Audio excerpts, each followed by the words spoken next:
everyone. How you guys doing? Are you all doing great? Are we doing good? Let me just change my screen real quick. All of this setup should have been done before. Sorry to have you bear through that. Cool. We are not on the right screen still. Let me just change this. This is fine. Just change this. Cool. That should be better. Now I'm able to actually show the page that I want to show, and I have chess.com open, and I'm just waiting for you guys a little bit. We have been doing a live stream after a long while, so the setup could be a bit bad. And let me know in the comments down below if you joined this live stream. That have you seen the DSA course yet or not? I'd love to know that. Cool, cool, cool. I'll wait a little bit for you guys to join in. I hope you understand the title itself is clear enough what we are trying to do here. We are trying to build MCP server which will connect to an LLM, and we'll try to see if it can work as a chess coach of some kind. So we'll try to give it a bunch of functions where in the MCP server it can analyze our game, it can take in a PGN, and using that PGN, PGN is basically, if you're not that much into chess, PGN is a file which basically stores all the moves that you played inside of a game, and it also stores the time which you played the different moves at and all of those things. But we don't really need to worry about that right now. We don't worry about the time format and stuff. We just want to analyze a game using our LLM and create a kind of a chess coach, AI based chess coach, using MCP server. So that's what we are going to do today. So I'm just going to wait a little bit more. I'm just going to pull up a game. Till then, any rapid game that I've played, I just want to get the PGN of that so that we can compare it. And also, we'll try to compare that review with the chess.com review, which is actually paid, and you only get a single review a day, which is not really helpful for someone who is trying to improve their chess journey. So, yeah, we'll see if we can make a cheaper, or in fact, not even cheaper, a free version of that. So let's see, we'll try to open source the code as well so that you guys can also work on it. I have my IDE open right here, and I've called it chess analysis tool for now. If you have a better name, just let me know. I'll change the name to that. Right now, I just wanted to keep things very generic, so I didn't really worry about a name. We can worry about a name once we have all the functionalities ready.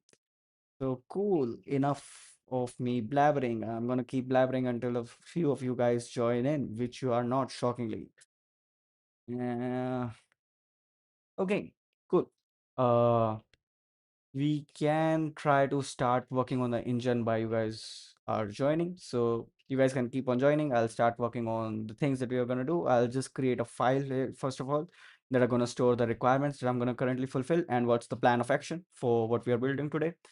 And it's not going to be a one day thing. Of course, it's not going to be like in this particular live stream I'm just going to complete the tool. We are going to keep working on it, and this is first video in the series in that sense. So let's see how that goes and see what all we can build. So right now I'm just going to create a requirements.tft in some sense. Let's just create a readme. Why not? I mean, we can just have the details in there, or in fact let me just initialize uv project. It will also create the git ignore and readme for me, so I don't really need to worry about that. And I'm just also going to create an environment file here, and I'm just going to activate that. Just a simple setup. And if you are guys not using UV for your dependency management, then what are you even doing?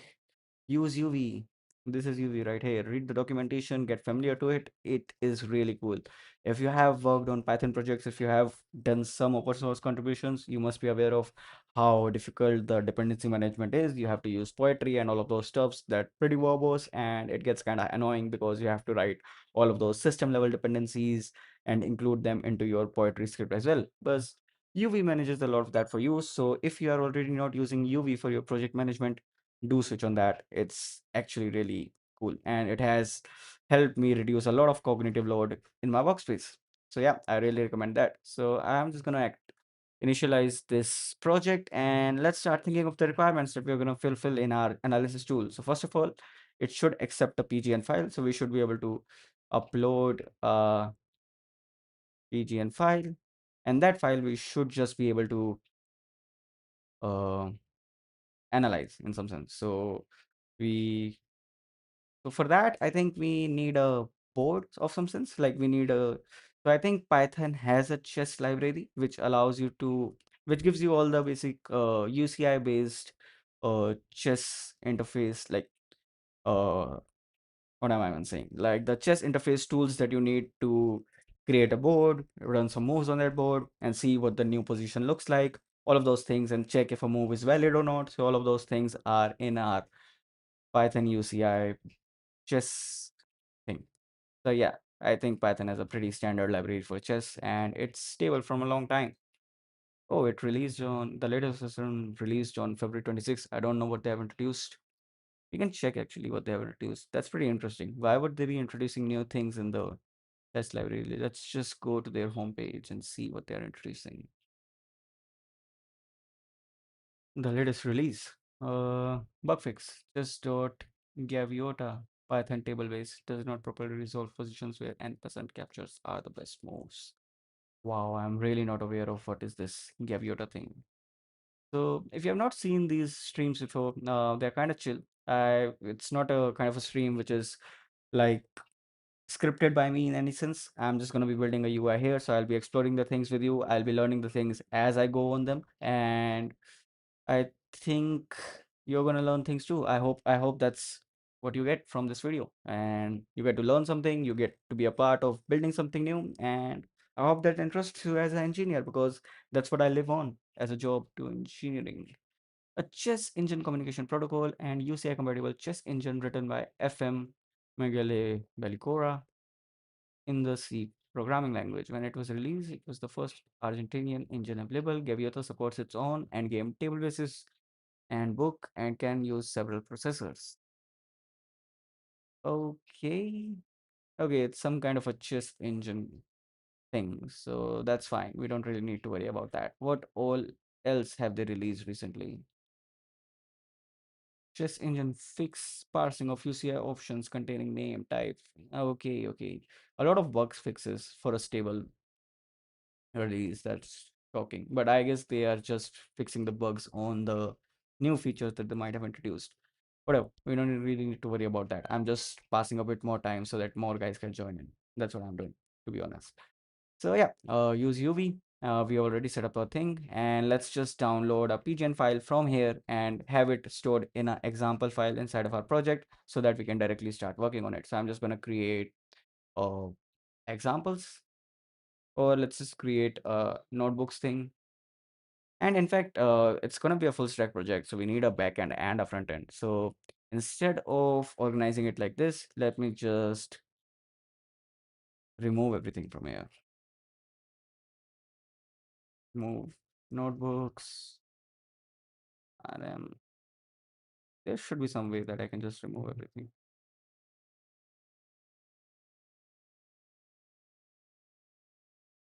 Oh, I'm just gonna do it a boring way. I think I can just do star in some sense. Yeah, star should work. And the dot files have still not removed. And rm.rf.when.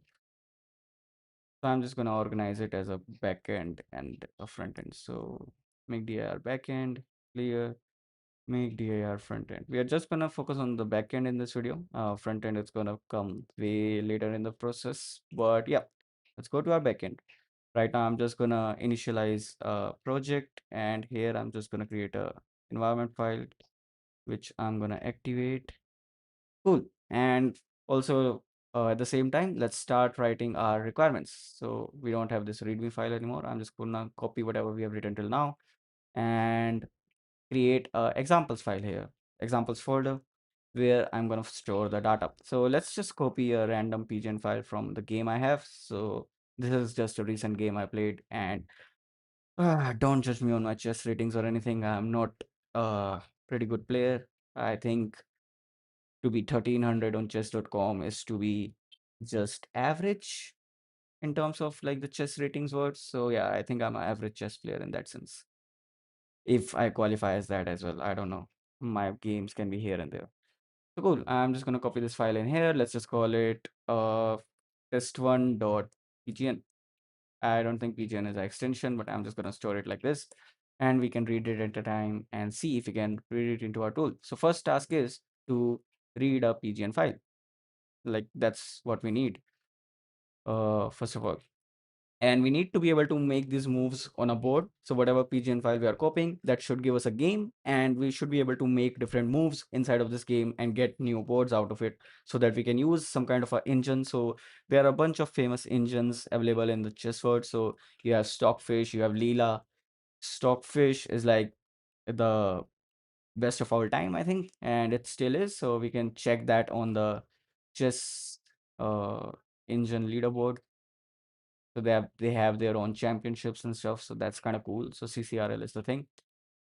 It was a big ambitious task for me at a time when I wanted to make an engine that can be on the CCRL, but later I realized that you need a lot of industry expertise, and if you really want to do something, you need to either do a breakthrough like what the AlphaZero guys did, or you just sit and relax. And if you are able to do that much thing, you will get a research paper on your name, and you'll be a kind of cool guy.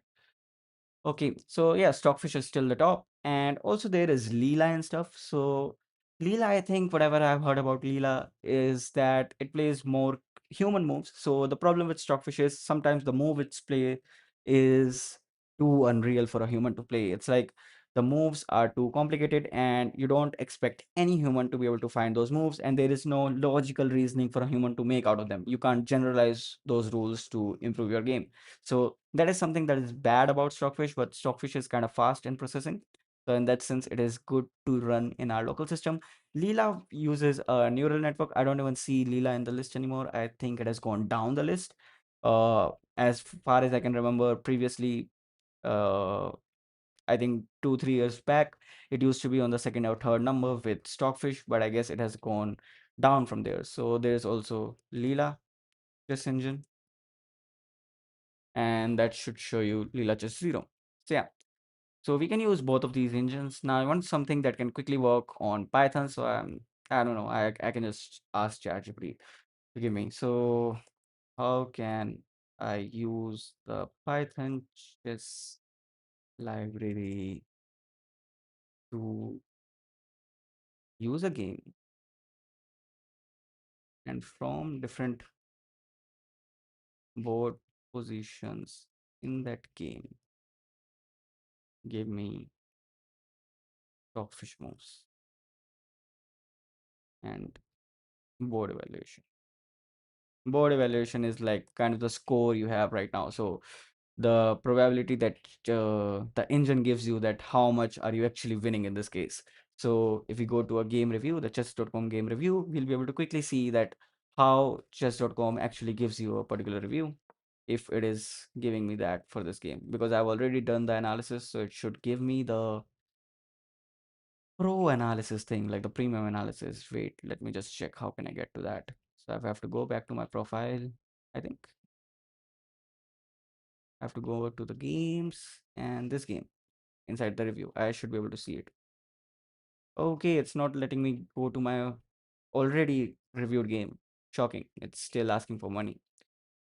Wow. Cool. You can just see here. So white is already better in the opening because, white starting first, so it has the control of the game and all of that thing. But you can see it's giving a score. So which side is winning how much? So white has a score of 0.2 right now, and then it is giving us all of these moves. So that's the board evaluation thing. So let's see the answer that is given to us by ChatGPT.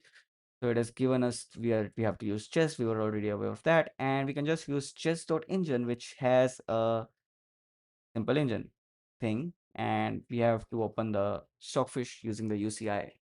So where can we download Stockfish from? Oh, just here. Does that work? Okay, cool. We can just use this.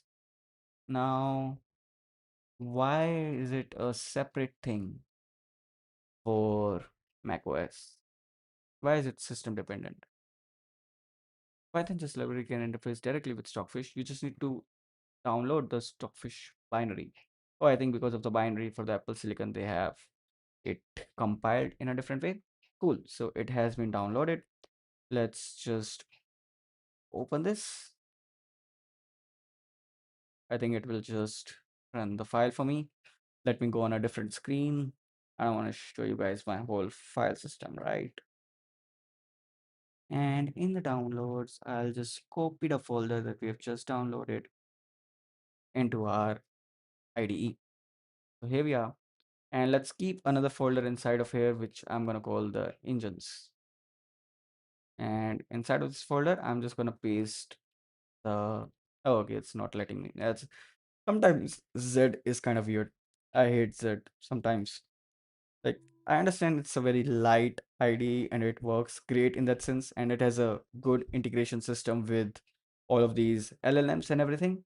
But at the same time, it is kind of annoying when it comes to copying files, pasting files. So yeah, I hope they are still working on it. It doesn't have a stable release yet.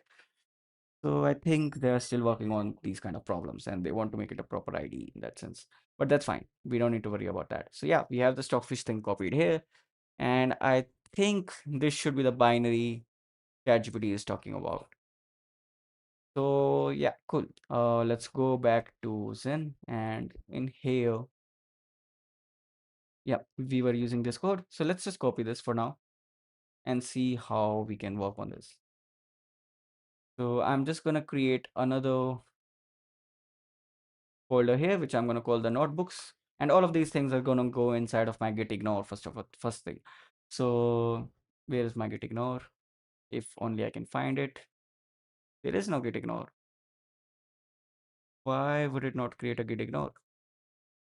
Weird. Okay, cool. I'll just create a git ignore myself. Dot git ignore. Cool. And inside of there, I'm just gonna have my when file. If any n files are gonna be there, that's also gonna be inside of my git ignore. And also I'm gonna ignore the notebooks and the examples and the engines. So that all you guys have to build yourself. Cool. So I'm just gonna save this. And we're gonna not work on the main.py right now. I'm just gonna create a new notebook, which I'm gonna call testing.py. And you don't have the support for IPM right now in your Stockfish. Sorry, what I'm saying. So you don't have the notebook support in the Z interface right now. So you have to work with REPL files. So yeah, that's also a thing that can be annoying to some people. So I'm just gonna use Python for this language wise. Bharat, I'm just gonna use Python because why not? Why would you not want to use Python? Like, I can use Golang and stuff, and you have seen my DSA course. I have been trying to do that on Golang, but with LLM and everything, I just think it's kind of easy for me to use Python, and I'm more familiar to Python. So when I'm building something new, it's easier for me to go on and work with Python. It's like a go-to language for me for now. And later, when we want to get actual performance optimization and stuff like that, I can easily rewrite the code or refactor it into Golang. There's the backend I have to refactor. And I think with the current developments in LLM and everything, I think it's more than easy to do a refactoring now because you just have to work properly on your logic and then you can refactor it into any language you want. That's pretty easy for a LLM to do. And yeah, so now we are going to add IPy kernel into this. And again, we can do Python and IPy kernel. So this is all like the things you have to do to create a REPL kernel inside of your Z environment. Yeah. So the name I'm going to give it to is again chess analysis tool. Again, if you have a better name, please let me know in the comments down below. And done. So this should create me my REPL environment. Now I should be able to reload my workspace. And here I'll see the chess analysis tool now. Cool. And again, I'm going to activate my environment. And in here, I'm going to add chess. And also I have to add chess engine. So UV add chess engine. I'm in my freshman year here and our college is teaching C-Lang as base. And I have done tutorial from YouTube and I don't know what to do next. Can you please tell me what's the path of learning a language? Yeah, I mean, C is kind of a standard language you want to use for when you're starting with programming. It kind of teaches you all the memory things that you're doing internally inside of your OS or like the hardware level. It's like raw language, very in a low language, very metal, close to metal thing. And yeah, going forward, you have to think of what goal do you want to use programming for, and Yeah, from that you'll have to understand which language do you want to actually learn and go forward with. C is a great language to get started with, but you don't want to write everything in C from scratch when you're building anything, because there's going to be a lot of header files and all of those maintenance that you have to do, and a lot of things you will have to build again and again from scratch, which is going to get pretty annoying quickly. So try to think of the language as more of a tool of what you want to build and what you want to go forward with, and then choose the language and then start working on those projects to learn a language. The best way to learn a language is to just do projects on it. And if you want to get familiar with how to optimize things on that language, just try to do DSA with that language and you will get to know more features inside of it that will give you better performance. Yeah, so in this case, the LLM we are going to be using. Okay, so it's going to be more LLM agnostic in some sense. So we are focusing on building a MCP server right now, and we're going to be trying to give those features as a backend service. And the LLM side of things are for now, I'm going to just use Claude because Claude Code provides that free linkage to any MCP you want, and that way I can quickly test things out. But yeah, the LLM is going to be kind of agnostic. So once we have built the tool, we can add the support for different clients, and we are just going to have, like, if you have a API key for ChatGPT, you can use ChatGPT. If you have a API key for some another tool, you can use that. But for this thing, for the project, I'm just going to use Claude Code as my tester interface. And when we are done with the backend, when we are done with MCP, we can try thinking of what LLM works best with it, and then we can try to think of other optimizations we can do. So right now my focus is just on the MCP part. So just on the server part that will allow an LLM to do the analysis. Okay, so cool. I'm just going to copy this code up and I'm going to paste it inside of the REPL interface that we just created. And we have already imported both of these things. So we should be able to work on this. Also, are we just analysis the chess game or like the chess learner that shows the recommendations of the best or good moves? So yeah, the goal is to create a, so that's why we are using a LLM, right? So the goal here is to create an interface where you can actually ask the LLM different questions about your games, and the end goal will be to also have the LLM connect to your game history. So either your chess.com profile, where you can use an API, the chess.com API, to get your games. And from that, I can do some analysis where the LLM can tell you that you have historically made these mistakes and like all of these things. So that will be the ideal case scenario for this project, where once you give a game and once you ask a question, the LLM will be able to provide the relevant games that you have played that have seen that pattern before and recommend you the game, like what moves you should play or what parts of the game should you focus on more to get the best improvement. So the goal is to create a end-to-end chess coach in that sense. Yeah, so let's go step by step. That would be the ideal case scenario, that would be the end goal in the long run. But right now my focus is to create a server which can take a pgn file, it can process that and have that in the board. And from that, we should be able to get the simple chess.com analysis, where for each move, it will be able to tell me if my move was good, bad, best, or all of those things. And then we'll focus on situations where we can find a pattern, find a tactic, and we can try to classify that as well. Okay, so automation of alpha beta pruning, something like relative theory. No, not in that sense. Like alpha beta pruning is more like a technique you use to, so alpha beta pruning is something you use to basically reduce the time complexity of a min-max algorithm. So you don't want to travel the redundant paths down a min-max track, and that's why I use alpha beta pruning. Now the chess engines we are going to be using are not necessarily min-max. In that sense, they don't necessarily use min-max algorithms, and what we are building is more of a chess code. So it sits subjectively on top of a engine, a chess engine. So right, in this case, we are currently using Stockfish, and then we are going to be using it to run our functions. And yes, this is Z. So yeah, now I'm just going to open the PGN file that we just copied. So that's going to be test1.pgn, and that lies inside of our examples. And the path to Stockfish, which I assume is this thing right here. This looks like the only binary that is there. Wow, that didn't really copy, did it? So copy relative path. And yeah, this should be it. So now I should be able to read our board, and let's see.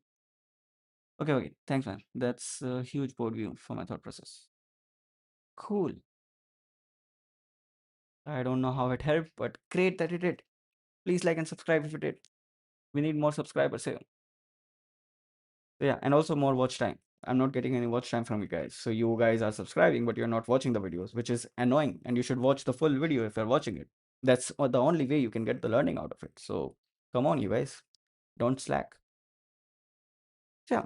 So I don't know what all this has given me right now. So I just want to first of all see if my game is being read or not. And I just want to print what is inside of a game. So let's just do that. And file error. No such file or directory. Why would that be the case? There is no backend. Why am I using backend? Oh, it's giving me with respect to everything. It should be with respect to my source file. And I'm inside of the notebooks thing. So yeah, this should be it. This will happen with the examples thing as well. Apple could not verify Stockfish is free of malware that may harm. Oh, will I have to give it the check? Oh, that is annoying. I hate that about Apple sometimes. So much security things. I'll just move it to another screen. Again, you're just gonna see the empty Z file. I'm not doing something, but I'm just gonna verify this particular uh, binary to run.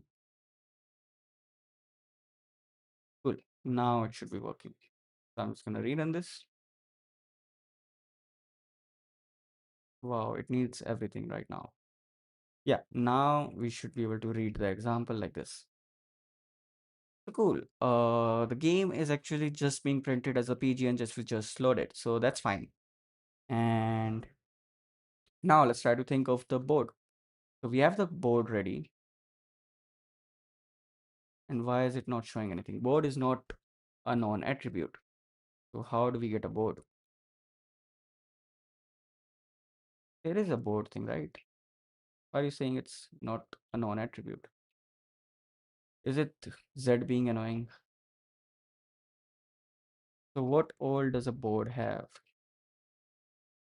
I think I should open the chess library documentation. Otherwise, it's gonna be pretty confusing. And the most of the time, I'm just gonna be doing these kind of experiments. Oh, okay, it's kind of cool. It gives me the ASCII print of the board. That's cool. Yeah, it will help us visualize the things that we are doing more. So this is the board right now, and I can make the moves inside of the board, right? So how was ChatGPT doing that? Oh yeah, I don't want to go through this again. So let's just leave it to be there and just copy the other part again. Play through the moves. Okay, game.mainline moves. So what is that? Does that match RPGN? So I'm just going to print RPGN again. Not even RPGN. I can just print our game that prints the PGN. And I'm also going to print the game.mainline moves just to see what actually is inside of that. Okay, and the mainline moves are just the list. So just the last thing that we have in the PGN. So this all is a PGN file. And you have to open it here to actually select things in here. So this all is the PGN file, and this printed right here are the mainline moves. Cool. So I think it is also useful for when you have sidelines and all of those things in here, but we are not going to be analyzing those. We are not analyzing PGN based books or something. We are just analyzing PGN games. So that should be fine for us. And we are going through the mainline moves, and we are going to push the move. And at each point of time, we are printing the move, and it's the best move at that position, which we are getting from the engine. And we are also printing the score that is given to the move by the engine. Okay, got that. And for why is it for I in 5, 10, 15? Analyze after 6. No, I don't want it to be analyzed in every move. I'm just going to remove that. And also, I'm just going to print board for now. So after every push, I want to print the board. So initially, print the board for me. And I don't need to print this game and move right now. And I'm just gonna end it with something that makes it easily detectable. Yeah, this should be it. And same thing I'm gonna do here. Yeah, this should give me a good visualization. And also, let's just add a break here, otherwise it's gonna keep running. So I'm just gonna interrupt this right now. Interrupted? Cool. And inside of that, I'm just gonna print break after the first move. Push expects move to be pseudo legal, but e2, e4 in but got e2 to e4 in why is that happening? It should work, right? I broke the move. So the engine should call quits. Okay, interesting. We'll have to see what is happening. If I don't use the brake, is it still happening? Is the question. Or is it because I'm quitting the engine? No, and quitting the engine, this should not do this. I've created the engine by using this. And to analyze from the engine, I'm just calling engine.analyze. I put the board and I just put the time limit in that sense. Is there any other kind of limit I can put? Why is it a whole class in itself? Okay, let's see what all limits can we put. Um, Option, and inside of the option, there should be a limit option. Yeah, limit. So there's a depth limit, there's a time limit, white cloud back. Oh my god, I'm just not able to speak. So there's a depth, nodes, mate, white clock, black clock, and all of those things, remaining moves, etc. Yeah, the time thing makes sense for now. We don't need to really worry about that. We can have it in a configuration somewhere, and we are able to make the moves and print those moves and their scores, which I'm actually not able to do right now. And also, this should not be this. It should be backslash and backslash n. That's what I wanted. I don't know why I did dot slash. I think I just did that because of my auto paths here. But yeah, that's how it should be. And also here, it should be the same. Otherwise, it's being so confusing. I'm like, what is being printed even?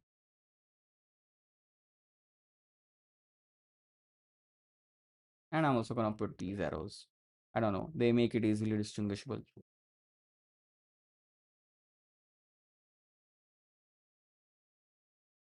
So yeah, ignoring the red lines, which are just coming from the Z. I don't know. I just need to fix this. Uh, but okay. Yeah, for now, I'm just able to print the board. And inside of the main lines, I'm able to push a move inside of my board and print the new board and also analyze the current board situation and print those scores. So is that working or not? It's not working because push is saying that it is getting a pseudo uh, legal position, which is not right. And also why the backslash and not working. Oh wow, I'm just being stupid right now. I don't know what is happening to me. Camera pressure, huh? Performance pressure, is it? And yeah, now let's think about why am I failing here? So the board dot push move is failing. And that might be happening because no. The move is legal because I'm copying the game from a already played game. So I already know that the move is legal. It's just that the way the moves are being executed inside of the code, there's something wrong here. So that's not the case. And I think if I'm removing the break situation here, let's also remove the prints for now, just to show you. If I run it without that, I think it is just running. No, now it's not running. Wow, interesting. It was just running and now it's not running. Because the board we are using is the previous board, the board that everything has been completed on. So the board needs to be created again. I don't know where that line go. I think while copying something, we just removed that line. Weird. Stupid bug. Cool, now it's fixed. Now let's try running this. Cool, now it's getting run.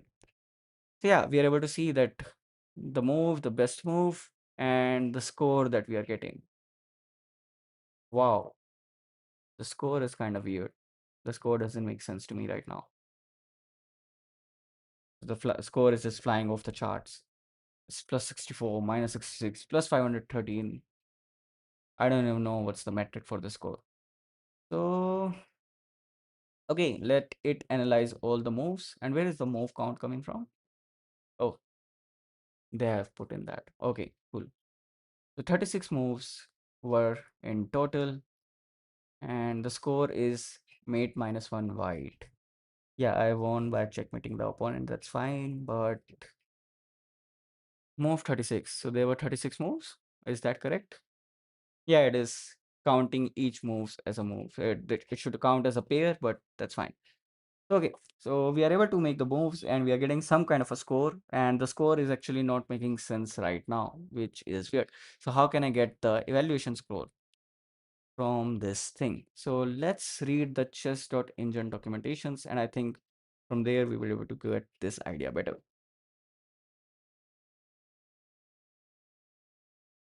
Python chess, not Python chess. This is fine. The engine thing. Is the documentation for that here as well?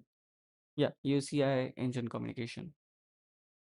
Analyzing and evaluating a position, POV score and score. Score.score, score.isMate, and all of those things. Score.relative. Evaluation of a position. The score can be centipons, mate, or mate. Given a positive value indicates advantage, there is a total order defined on centipon and mate scores. I didn't really understand what that meant, but okay. Protocol that analyze protocol for communication with the chess engine. Okay, that's fine. So the score thing, right? There's a POV score. So I think POV score is more like whatever position we are playing from for that score. So what are we using here? We are using the score. We are not using the POV score. And we are for best move, we are printing PV. What is the info actually? Let's just print the whole info for now to make sense of it. So I'm just gonna break the loop right here. And I'm gonna print the info. Let's see what it is. Okay. So the score, there is a score. There is a multipv, which I'm not sure what it is. There's a time thing, which I think is the total time taken by the engine to review this move. NPS, I'm not sure. Nodes, I think, is the total nodes it reviewed for this prediction. Depth is there. And the move is there, which is E7, E5. So this is the engine move, right? That means. And the opening should actually come from the book. So analyzing the opening right now would be kind of wrong because the opening analysis should go from book, and once we have reached the point where we are not following the book anymore, that's when the engine analysis should start showing recommendations. Because if we do engine recommendations from the start of things, maybe we can get an issue. But right now, let's stick to this. We'll introduce a book later if we want some more better results in that sense. So yeah, so we are getting a move dot from inside of the PV. So that's what we were using. We were using PV.0, which was giving us the move finally. Okay, so we played E2, E4, which is this move, but the engine is recommending, and in this position, the engine is recommending E7, E5. So this is recommending with respect to black. Oh, so that is kind of wrong, right? Because now it is giving me the move for black, where instead it should give me the move for white. So I should have a previous board and a board kind of thing, where I get the move that I have played, and then I get the move that is being recommended by the engine. So if I print my move right here, so it should be like, we don't need this. So let's print my move, or we can just print it like my move, which is gonna be the move itself that we have just played. And then there's gonna be backslash n. Yeah, the best move. That's what we want. That is already there. So this, but the issue that I'm seeing is that this move is actually being printed with respect to the black side and not me, because the board has changed. And when we are giving the board, we have already pushed the move. So we shouldn't push the move before. Yeah. So actually the way this should be done is that instead of pushing the move before, we should be pushing the move after we have analyzed the previous position by the engine. And that is when we are actually going to print our board as well. So that should take care of it. Let's just see. Yeah. So my move and best move. So wow, in the opening itself, I did the engine move. Shocking. And also I want to print the score now. So let's try to make sense of the score. So the score I want is the relative score. So I want to know which is better in that particular scenario. So I want the score, but I want the relative score, if that's a thing. So there's a PV score dot relative, but what is that? Just dot engine dot POV score, a relative score, and the point of view. The relative score on the point of view. The okay, just dot white or just dot black. Okay, so there should be a relative score somewhere, which I have to find. Just dot engine dot POV score, relative score. What does this mean? We had the chess.engine dot analyze. That's what we used. Let's go back. Let's look at the analyze function here.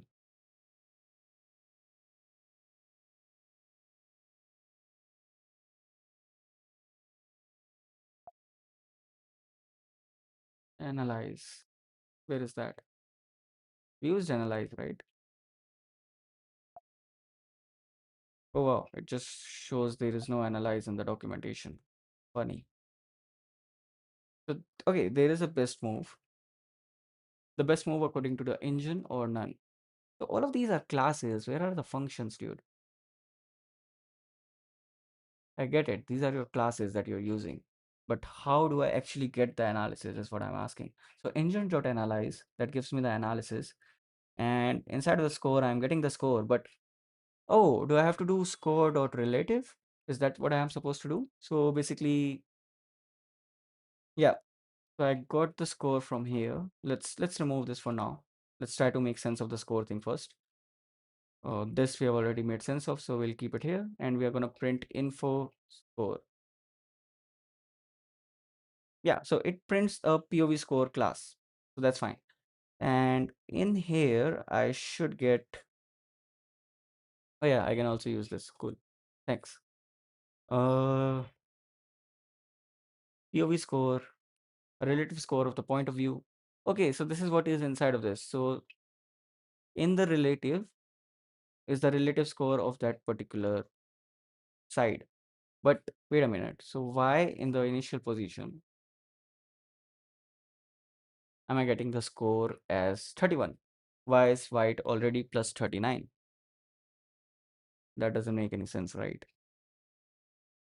Does it like is it like it should be divided by 100 or something? What was the initial position score for white according to Stockfish here? So it was plus 0.34, so really close. And I think it's analyzing in more depth than our engine. So maybe that's what it is. Maybe I just have to divide it by 100. So if I do score dot relative divide by 100, and how does that work? Unsupported operand type for CP and int. So it's a CP thing. Now what is CP? Just points or something? What is CP? So score. What CP? Scores can be negated to change the point of view. What does that even mean, dude? Why do we have a separate score for mate? Just give it infinity or something, no? Ah, dude. Let's just ask this guy. Mate score is equal to 1000. Okay, this is better. So it's saying there's something I can do. Understand the output. POV score 0. So this is the principal variation, engine's best move. And if I do info score evaluation, you can interpret it as okay, positive advantage for white, negative advantage for black. Okay, if score dot is mate is true, it's forced mate in absolute score dot mate moves. Okay, let's try to copy this in and let's try to print this value then. Let's see what does this mean. Okay, is this any different from the value that we are seeing right now? Oh, we didn't even print it. Wow.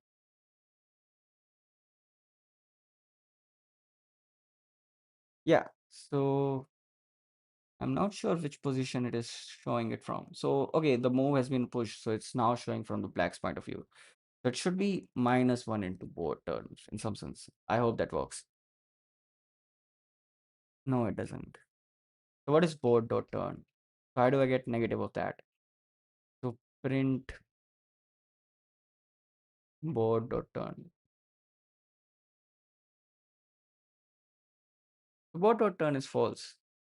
Yeah, so I can have a not board dot turns. Yeah, so now it is showing me the value with respect to the position I'm at. So that is fine. So I can just remove this. And here I should be able to print this score now. So this score should actually make more sense. So I'm just going to call it the evaluation.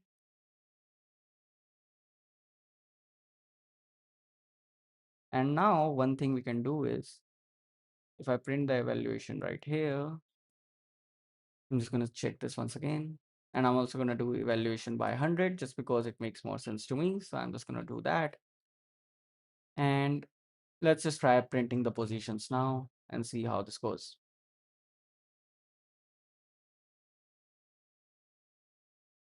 Yeah, so now we are able to see how the position is going on. So we are slowly gaining an advantage at each point. Why is it alternating? Okay, yeah. So now we see that white has been taking that slow advantage now. So we are getting 5.12. So there must have been a blunder of some kind. So, okay. So now there's the idea. So we have all of these evaluation scores that are being run, and we want some way. Yeah, just a second. I'm just gonna remove this guy. Cool. So yeah, so the point is that now we are getting all of these scores, and these scores mean that how good of a move that you have just played. So for example, if you were in a position where the score was 0.39 and now the score suddenly shifted to minus 0.37, that means that the move that you have played is actually not good. And like these small variations doesn't mean that much, but for example, here when the move suddenly shifted from, let me just show you that example. You can get to that move.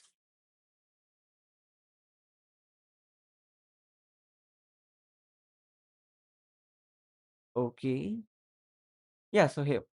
So from minus 0.57, which means that uh, white should have been better here in some sense, I assume. It's suddenly shifted from 5.12. And also, everything should happen. The score that we are seeing should be with respect to the player that we are. So we need to tell which player we are. So here I'm just going to say player. So in this game, this particular game, I was black. I was playing as black. So it was chess dot black. I should just be able to do that, which should just be false, I assume. Yeah, it just means false. Yeah, I should always see the score from the player's perspective.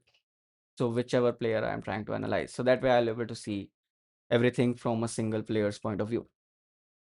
And now if I see the REPL output again, so MCP as in model context protocol. Yes, we are going to be using model context protocol. I want to integrate a LLM to a chess analysis tool in some sense. And that way, my goal is to build a chess analysis engine where we can ask a LLM different queries and it should have access to this MCP server from where it can analyze the game and different lines. And it should be able to query, like answer the user's query, help them in that. So I hope I was able to explain my idea of why I want to use a LLM and a MCP server. Yeah, if we look at this REPL output now, so we will be able to see that we started off with a score of minus 0.39 because we were playing with black pieces. Black is already at a disadvantage. And then slowly we managed to equalize. The score kept on reducing. And yeah, some random move must have been there. That's why it's going down again. And then finally, it turned into positive after some blunder from my opponent. So yeah, it turned positive. and then it went negative again. I must have also missed something. I'm not a good chess player again. But yeah, slowly we can see there was some blunder. I got a +5 advantage, then the +4.8, +4.72, and slowly I was able to convert it to finally a mate. And that can be seen from the 99.98 score. So yeah, that should make sense. And now my point was that whatever move you have made, so whatever is the percentage of decrease in your score or increase in your score, tells you how good of a move you have made, or if your opponent has missed something. So for the last loop, express for better view. Okay, yeah, we can do that. Understood your point. Yeah, so there should be one more backslash n here, I assume. That's what you mean.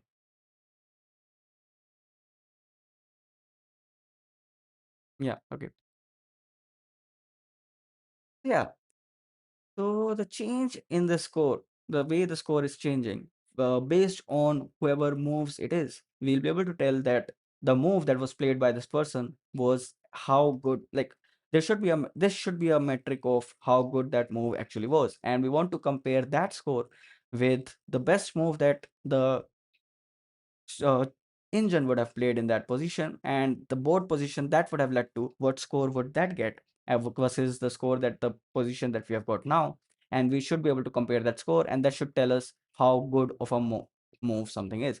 So let me just show you what I mean by that. Now, if I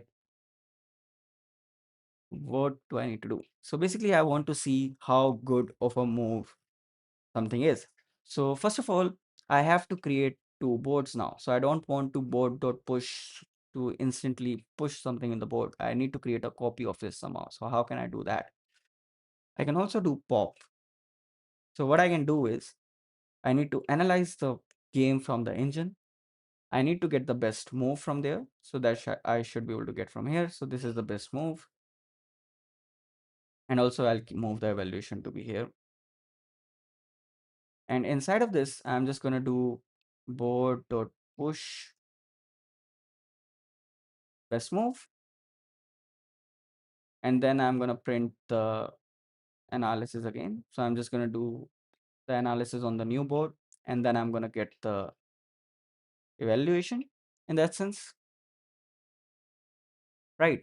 So I'm going to analyze the position that the best move from the engine would have got, and then I'm going to pop that move from the board. So board.pop, that should take away the last move, I assume. And now I want to push my move, after which I want to analyze the position again.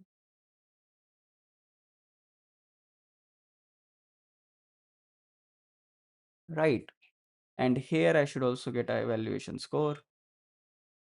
And this is like the best move score versus the my move score.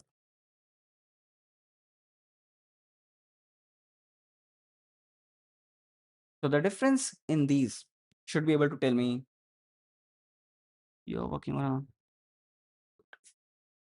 Hey, I'm new. What happens here? You write a chess engine like Stockfish? Not necessarily. I just work on different Python projects, and today I have started working on a chess analysis tool, which is not a chess engine. So I'm not working on a chess engine. I'm using a chess engine, and I'm trying to build a wrapper on top of it where we can use a MCP and some kind of a LLM combination that can help us get like a coach kind of a thing. So a AI based coach from which I can ask different queries and get different responses on how should I play, what should I improve, or why was a particular move not good. So I'm not building a chess engine. I'm trying to build a wrapper on top of a chess engine, which can help as a AI coach for people who are trying to learn chess or who want to use chess analysis, something similar to how we do it on chess.com, but that doesn't allow you to ask queries. And that's what I'm trying to add into this. So yeah, that's what we are building today. And welcome here. If you're new here, please like and subscribe. It's really appreciated here. So cool. So yeah, just to explain what I have done. So first of all, I have analyzed the current board situation, the current board, and from there I should be able to get move. best move, get best move from this position. Then I push that move, and from there I should get like score for new position achieved.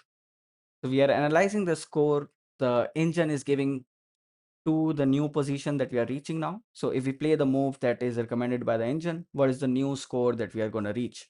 So what is the score of that board position? And then I also want to analyze the board position, like the score we are going to get if we played the move that we just played. So those are the two scores that I want to compare. So I should be able to print those scores now. So print,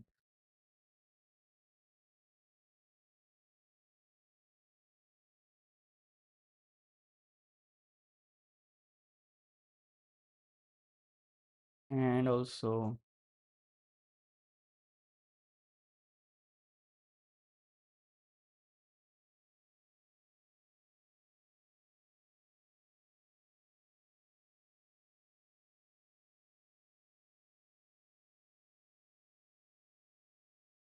but how does the chess engine work? Do you have like a massive local database or do you fetch it from the web as well?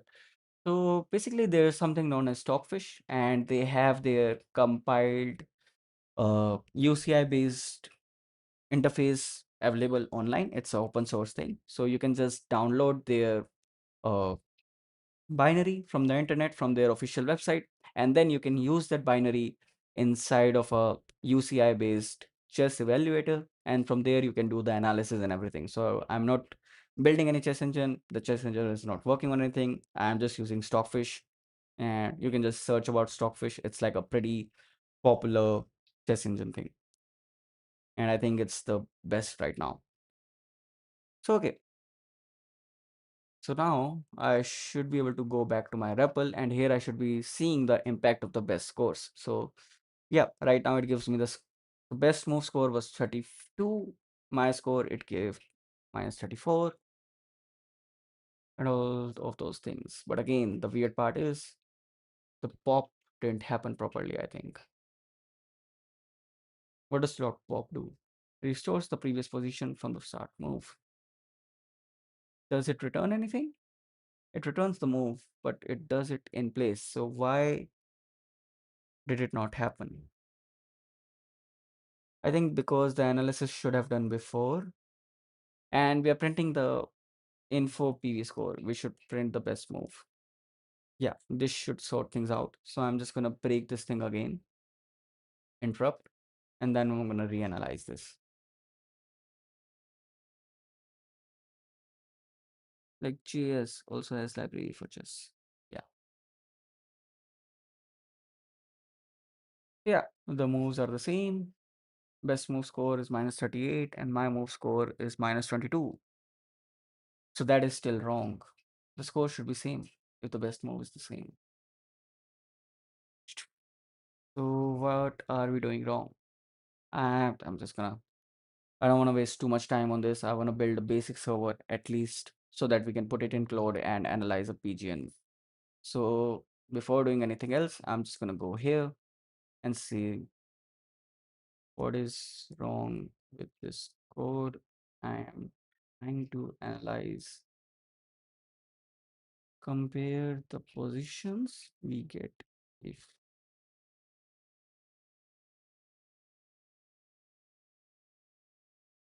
versus.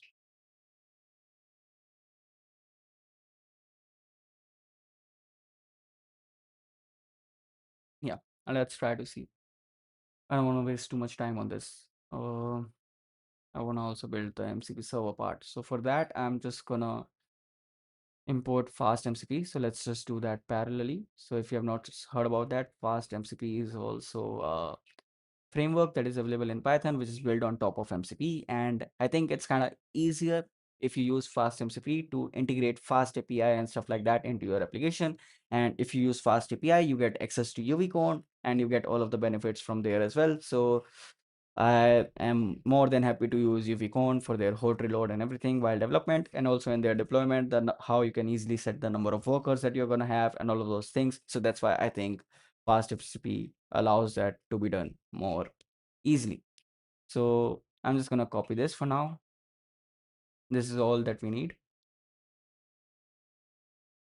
And the basic engine that we are building, I'm also going to create a modules folder in here where I'm going to store all of my functions. So another thing I'm going to have in here is my modules, which is going to store all of my different functions. So N18 is different from LLM. Oh my God, dude, what did you just say? How is N18 and anything but a LLM? N18 is a automation tool that uses nodes. It's kind of a low code automation tool that can help you build pipelines.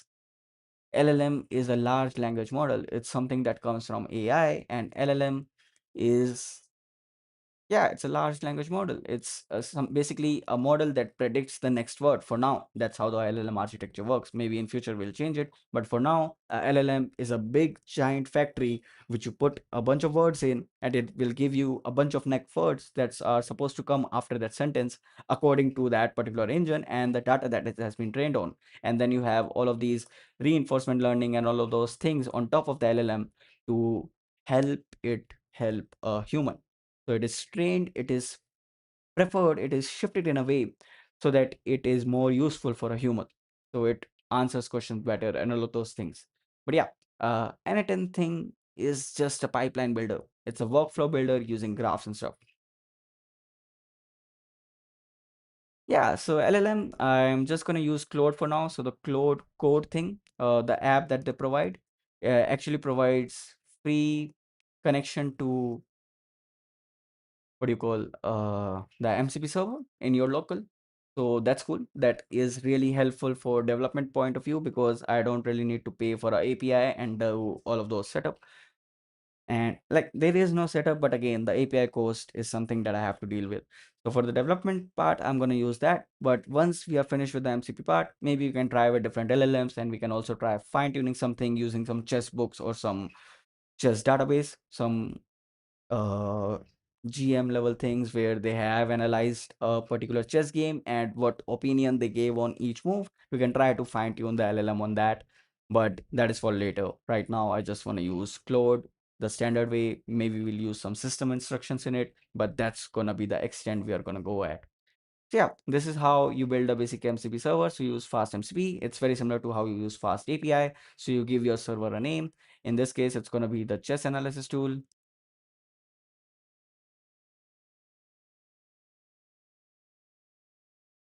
And the tool we are going to build first is like you want to send in a PGN, and what I want to do is for each move, I need to be able to give a score and a best move. So you should be able to give me a PGN and a move number.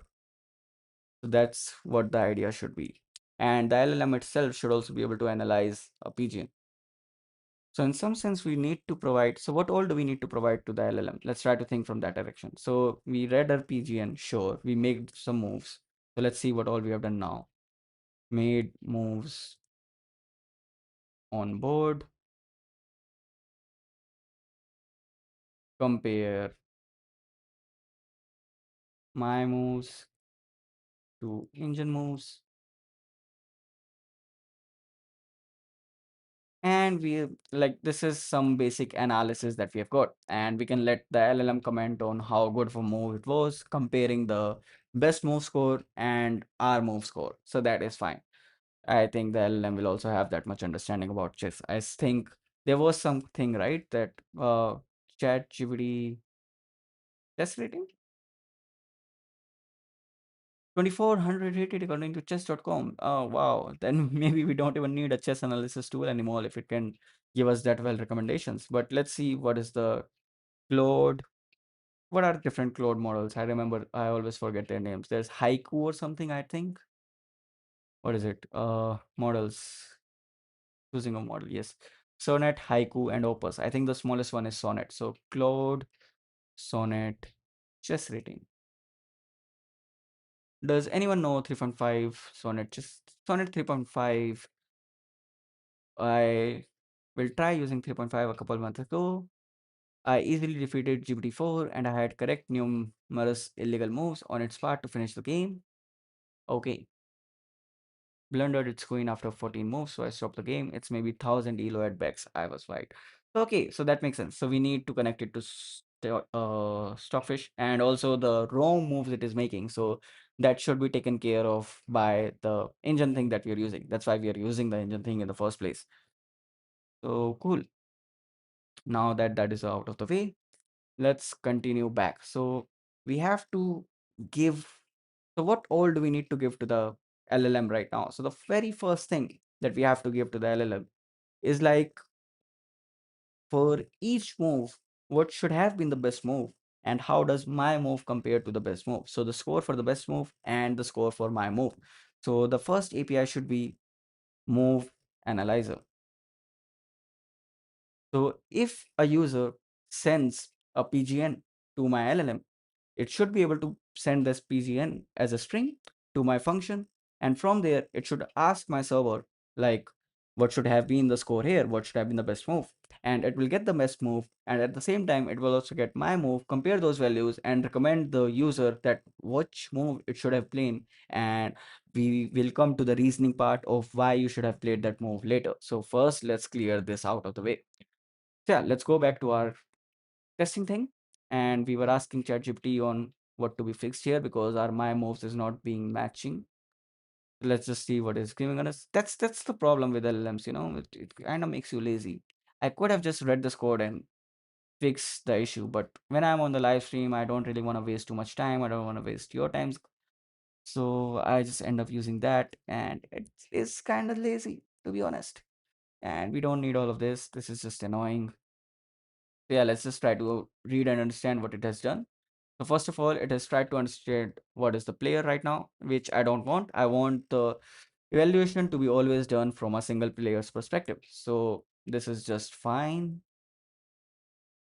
I'm just gonna say analyzing the current position. Then we got the best move from them. By them, I mean the engine. Then we created a vbest.copy and we pushed the move there. Okay, so let's just say we got the best move. We created a copy of the board, push the move on a copied board, and then we analyzed that part of the game. And from there, we were able to get the score. So this is the best move score, BS. I don't know why they've called it BS. The ChatGPT could have named it better, but that's fine. So yeah, this is the best move score. Right. And also we need my score. So this is pushed users move on a copied board. Oh, and it is flying around, annoying me. And again, we are doing the same thing. And we don't really need to format it, to be honest. But it's fine if it is doing it for us. PV is not defined. Wow. Because we didn't do that. There's also PV there. There's no PV here. So how is it doing that? Wow. So why are even you using a PV thing? For the best move part. Okay. Yeah, let's just do that. Why do you even worry about this?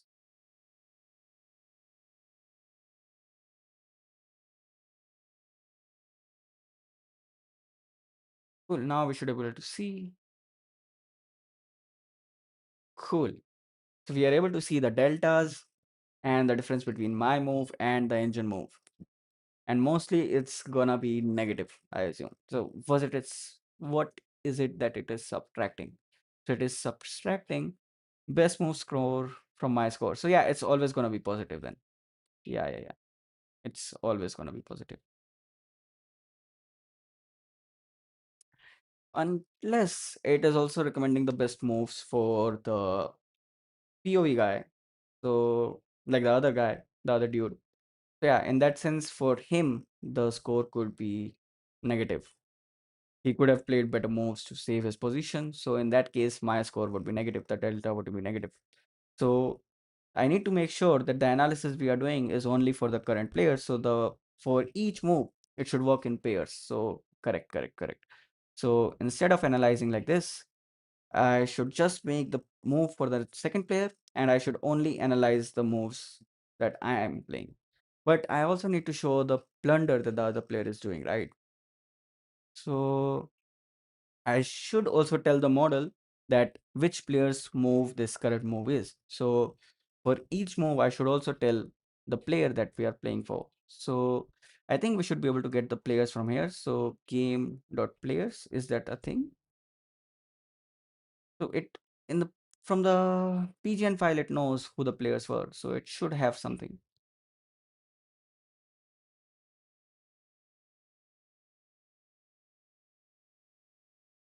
Players, players, players.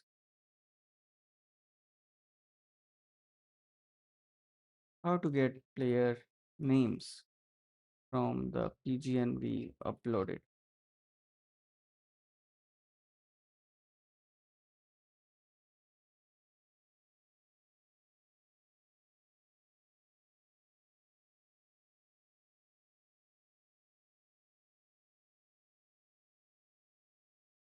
Game.headers.getWhite. Okay.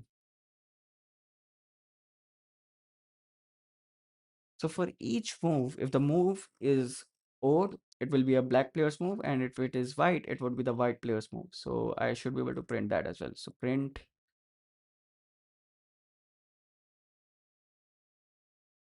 if I %2 is equal to 0. Oh wow, go habits. Print white player.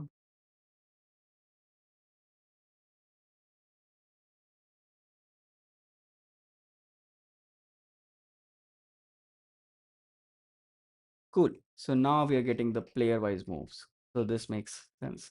So yeah, mostly we should see positive for me and we should see some negatives for my opponent because for them the moves can be negative. So cool. Like by negative I means for like the engine could recommend moves where they could have bettered their position and got me into a worse position. So that's why those scores would be negative and that's why it makes sense.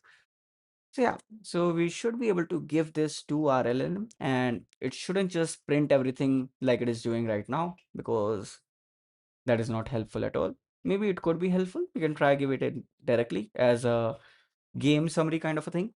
So we can try and do that. Actually, let's just try and do that. So let's create a function called game summary first. So def game summary, it will accept a PGN string. So now the fun part should start and it would return JSON basically a dict. If only I can type, and I managed to. I don't know why this is being so annoying. Everything this is saying that right. Is there some way to select the interpreter?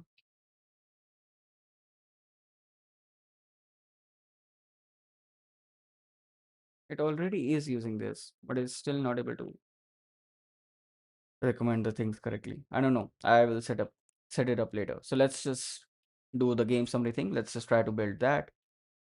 And yeah. So whatever function we have built till now. So engine, let's just so what we want to do is we want to also create a helper thing. So let's just do that. So let's just create another folder, which is our utils.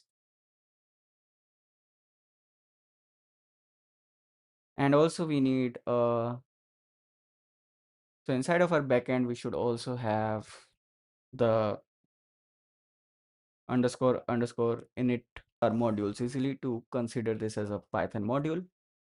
And we can now use the utils. And inside of this, I want to have a new file, which is my helper. And in here, I want to import func tools from func tools import LRE cache. I'll just explain what I'm doing. Just give me a second. And in here, I want to say def, or yeah, we can just do that as well. Max size, I want 1. And in here, I want to create def get engine. And I'm going to say engine type. I want it to be a enum. So let's also create schema or types. And I'm going to create, so from enum, import enum. And I'm going to create a new class, which is going to be my engine, which is going to be enum or string. I think that's how you write it. Or is it? Yeah, it's supposed to be like this. And here I can just write.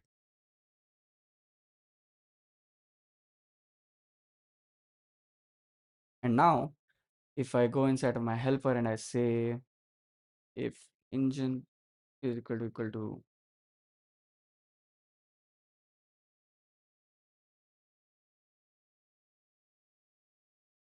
also there should be a source, right? The way we have organized the code right now. Yeah, I think there should be. Um, there should be a source where all of this is populated. The main.py, the app thing should be only outside and everything else should be inside of a source folder where we have all of these things. So I'm just going to do that. Give me a quick second. So I'm just going to create make dir source. And I'm going to move my utils to source, move my modules to source.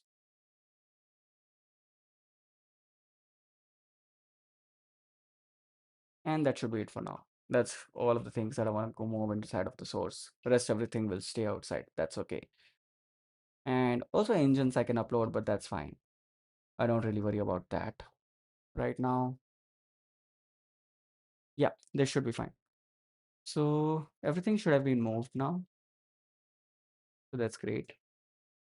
And instead of directly getting it from utils, I need to get it from source.utils. I'm going to import engine. And if engine is equal to engine.stockfish, in that case, I want to return stockfish engine, which is basically what I have right here.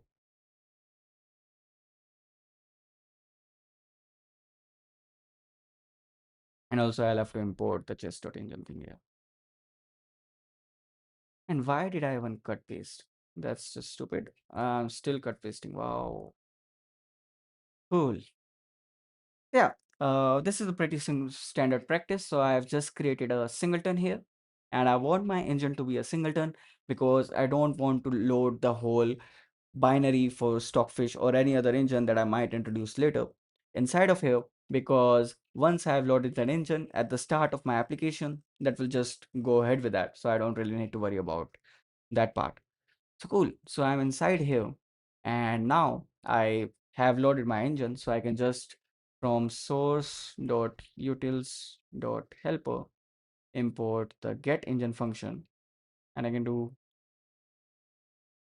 engine is equal to get underscore engine, and the name is going to be stockfish. So we can use both the value or the enum, and we can also use the engine directly, which is fine.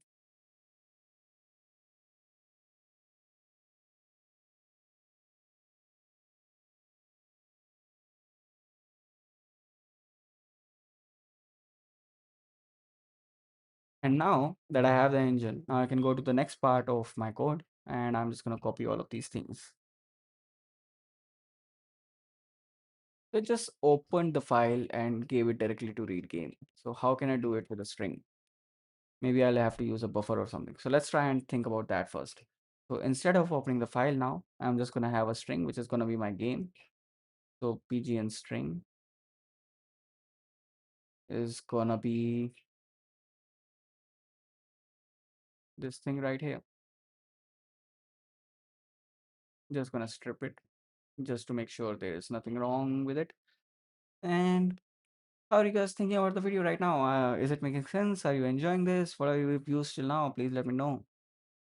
It's supposed to be an interactive session. You're not supposed to sit back and watch me do my thing. That's not the kind of channel we have here.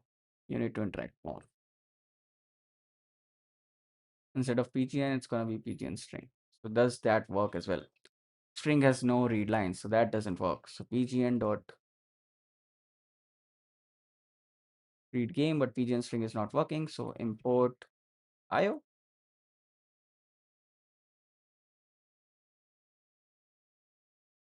So I can create some kind of a string buffer, which is going to be my PGN string, and that should help me.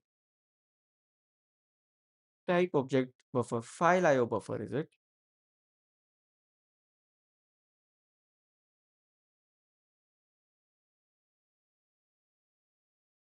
Nope, still not working. Uh, let's just ask ChatGPT. Why not?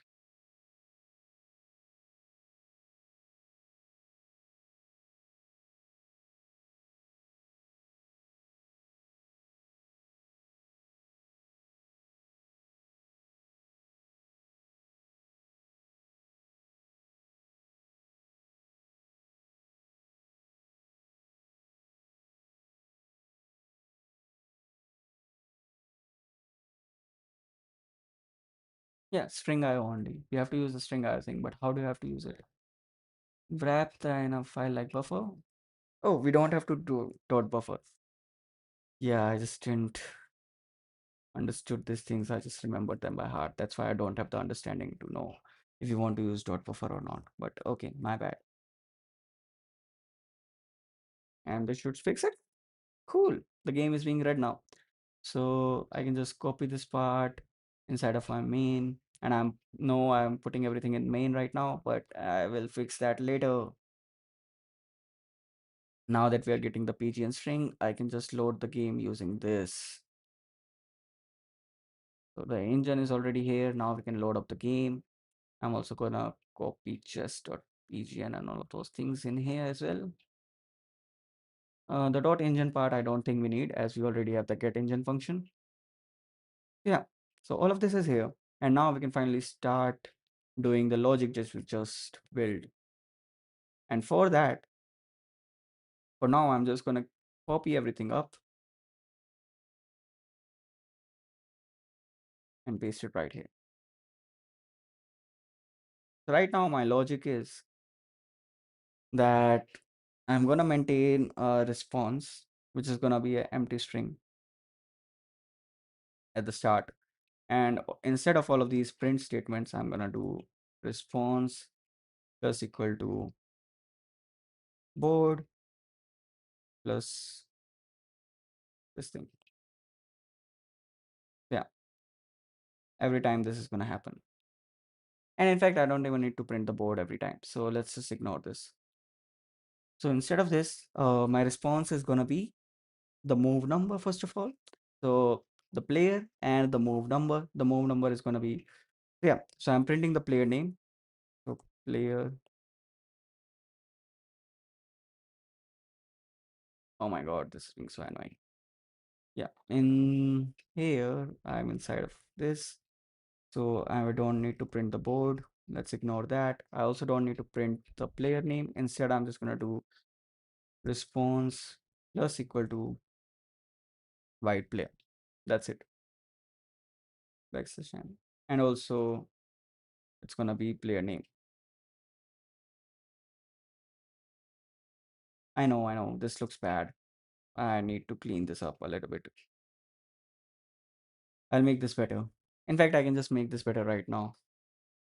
I just need a formatter for each move. So instead of doing it like this, let's write another function inside of our helper, which is gonna be def instruction summary formatter, or in fact move eval formatter. So this is gonna take in a bunch of things. So this is gonna take in the player name for that move, which is gonna be string. Gonna also take the move. So whatever I was using inside of the prints there, I'm just gonna put them right here. So I'm just gonna copy all of the print part just to see whatever I was doing, and I'm just gonna try to write a formatter for that.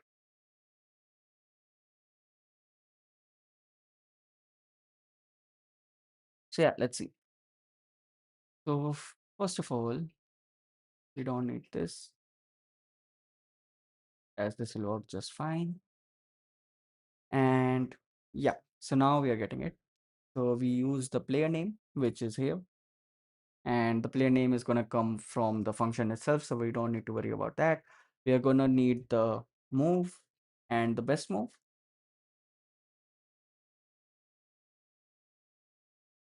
And also we are going to need the best move score, my move score.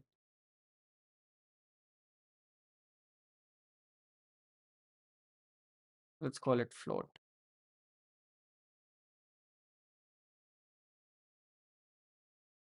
And yeah, that's going to be it. So I'm going to take all of these inputs and I'm going to create a response from them. So the summary is going to look like, first of all, the player name, and also the move count should be here. And that should be an integer.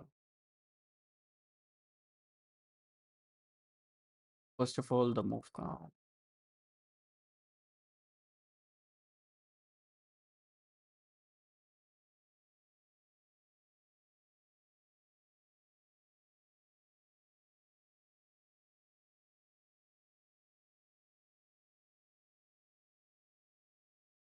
You can format it like whatever. I'm just going to do it like this. And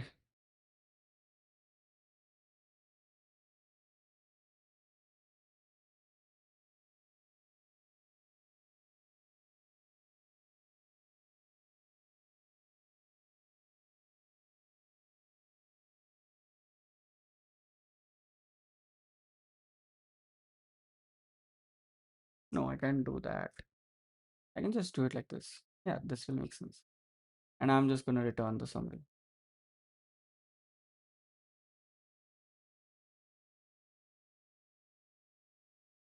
And yeah, so this is going to be the per move summary that I'm going to get. Do I need to change anything in here? Maybe. Is it relevant? So maybe I can also put who am I? So whenever I'm analyzing the game, I need to tell which player I am. So if I can get that input from LLM itself, that would be really helpful. So maybe in the endpoint itself, instead of just asking for the PGN, I'm also going to ask for player name inside of your PGN file. And I know I'm assuming that the PGN file is going to contain a player name and all of those things, but that's fine for now. I just wanted to work with the chess.com games for now. And if it works here, we'll try to expand it for some random PGNs where you don't have the player name and all of that information readily available. And yeah, so the player name should match the PGN name exactly for now. Or we can just avoid that. You can also ask which side you are playing. That should also help. So which side you want to analyze. So side, and which is going to be enum again. So it's going to be just, it's going to be a boolean actually. So chess.white and chess.true is also a boolean. So we can just ask that, or maybe we can ask in white and black, and the player can choose. Yeah, it should be better. So I think we should do class side white and black. Cool. So here I can just do now, if I go back to my main,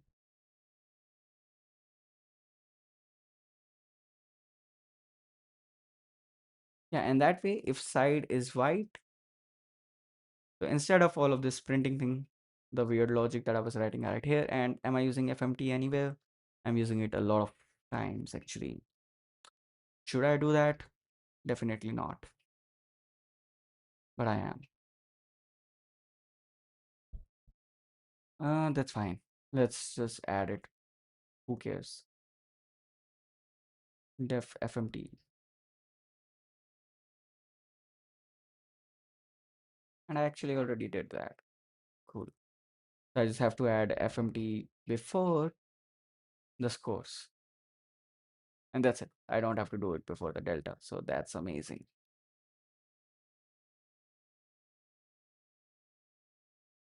Yeah, cool. So now that that is taken care of,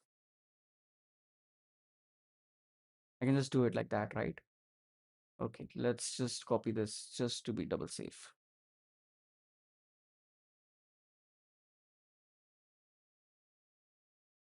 Cool. Now that we have done that, in the main function, I can remove all of this logic right here. And instead of this, I can just do response. From the helper, I need to first of all import that. So from helper, I'm going to say summary formatter. Has it not found it yet? Move well formatter. Yeah, I changed the name. And here I'm going to say response plus equal to move well formatter. And yeah, response plus equal to backslash n. Again, a bunch of backslash n's actually. And cool. So this should give me the final response that I need. And here I would be able to return summary is going to be my response.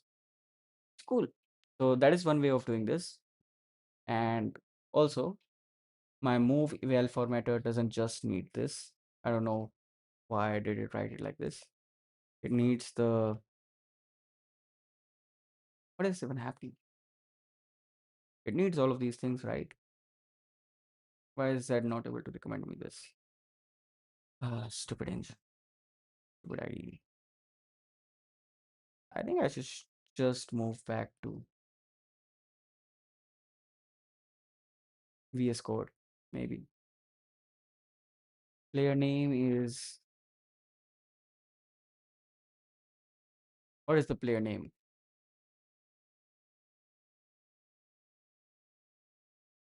The player name comes from a logic.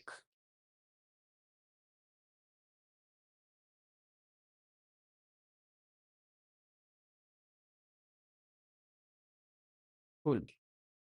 And my move, if it is my move or not. So I'm gonna say,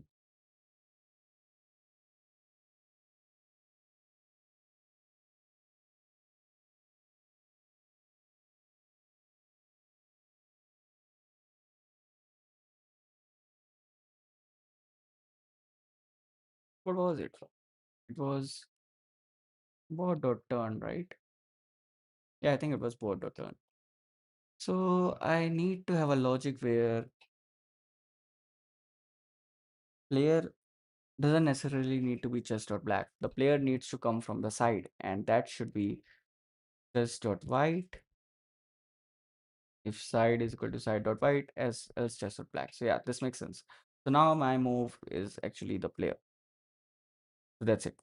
And what was I doing of my move exactly? Oh no, this is the move. This is not whose move it is. This is just the move. So I don't know where I'll use that information. So I'm just gonna hold on to that for now. I'm just gonna use the side, which I might use later, but not for now. I don't think I need to know the side, which I'm using it to know which player I have to evaluate from. So the score is calculated with respect to that player. But rest everything I'm not worried about right now. I'm saying the LLM will take care of that. So my move is gonna be MS. That's it. Not even MS. Move is my move. And the best move is best move. Now we come to the best move score, which is best move score again. Pretty explanatory names. Cool. And then my move score.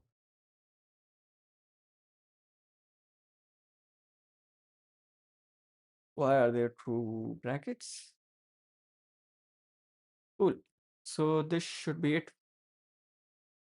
And this should give me the first API that I need, which is going to summarize a game for me. So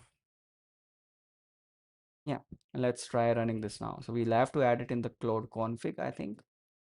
And I'm just gonna again be a lazy dude, or maybe I can just go to the cloud MCP documentation and they will tell me there. How can I use it? MCP in cloud code. Yes. Wow. Oh, now it worked. Uh, Implements query database, integrate design, automate workflows. Yup. We are aware of the functionalities. Let's see how we can add a local server, STDI server. So cloud MCP add. I think previously you were just able to do it from the config itself. So let's see how we can do that. Let's go to our cloud code. Finally, the time to integrate LLM inside of all of this. Only if it opens up. Okay, it opened up on a separate screen. I'm just gonna pinch it down right here. And then I can open that up. And it is taking too long to open. Wow, code is gonna slow our process, is it?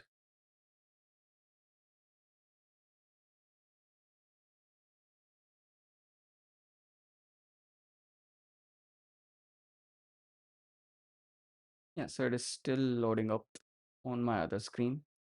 We can look at the endpoint that we have just built so that we can have a better idea of that. So till now, we just have built pretty simple. We have just used standard Python libraries and we have integrated Stockfish and stuff like that. And what we are doing is we are taking a PGN file, we are reading it, we are getting all the board positions from it. And what we are doing inside of it is that we get the scores for each of the position and compare those scores to the best move that Stockfish recommended, and we get that delta. So we are giving that information, we are processing it into a standard format, and we are going to give this summary to our LLM so that it can recommend the user what it did wrong, at what position did it actually do a blunder, and we are going to see how does that compare to the chess.com thing in this basic configuration itself. And then we are going to add in a bunch of other endpoints as well to make it perform even better. So yeah, the code has started working. And for those of you who are just joining, welcome. We are trying to build a chess recommendation, not even a chess recommendation, a chess analysis tool where we are using Stockfish and we are building a MCP based wrapper on top of it using LLM, which will help us build a AI chess coach, which will use MCP. Cool. So we'll just have to log in. I'll just do that. Give me a minute.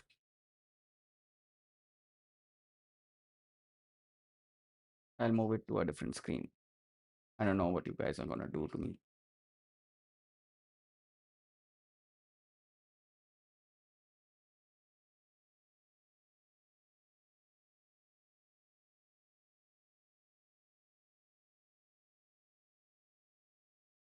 Cool.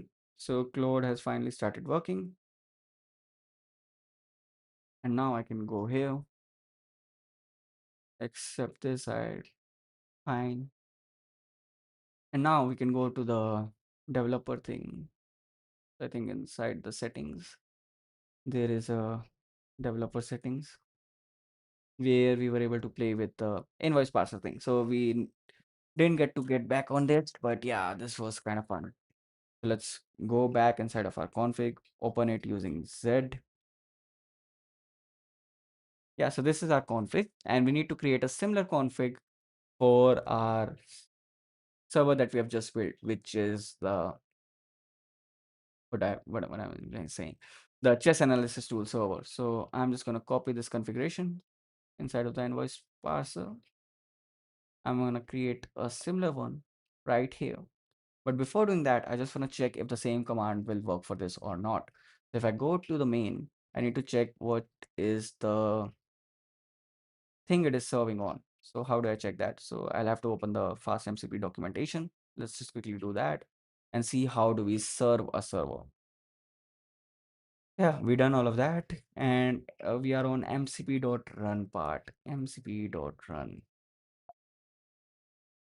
So transport, we have to select as stdio.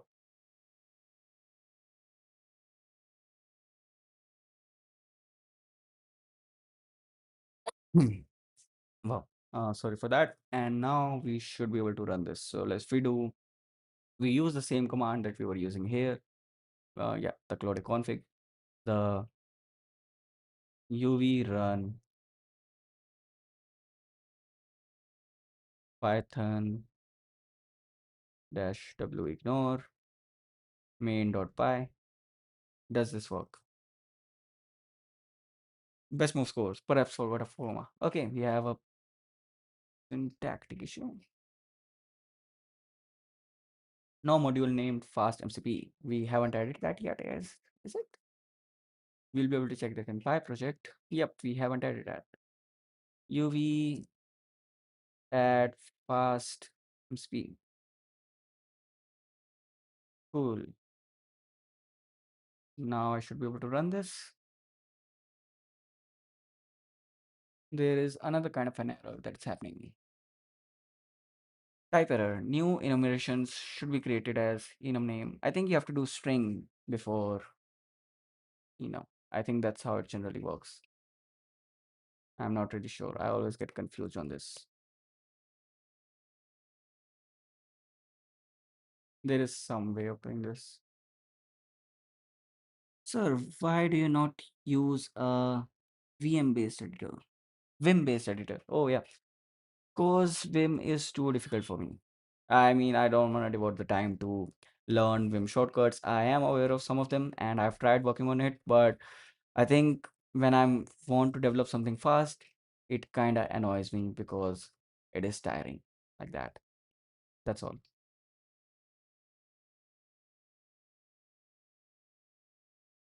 Why am I calling it a enum? That's what's wrong. It should be an engine. Yeah.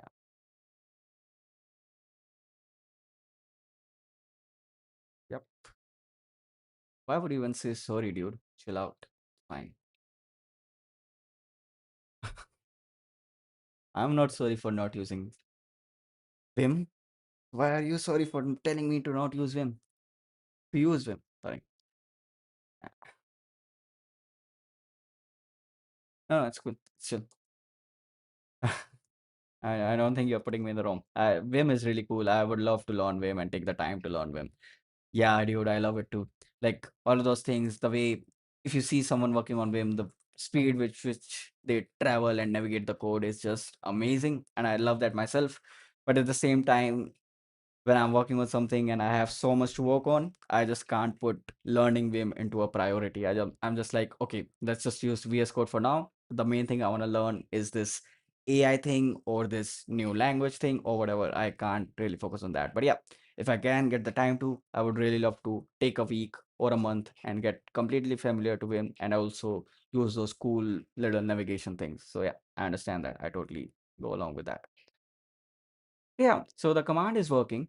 It is able to run the fast MCP server. So now the only thing we should be able to do is change the name. So this is our chess analysis tool, or we can do chess AI coach analyzer tool. And the command is going to remain almost the same. I'm just going to change the path to be this path. So copy path.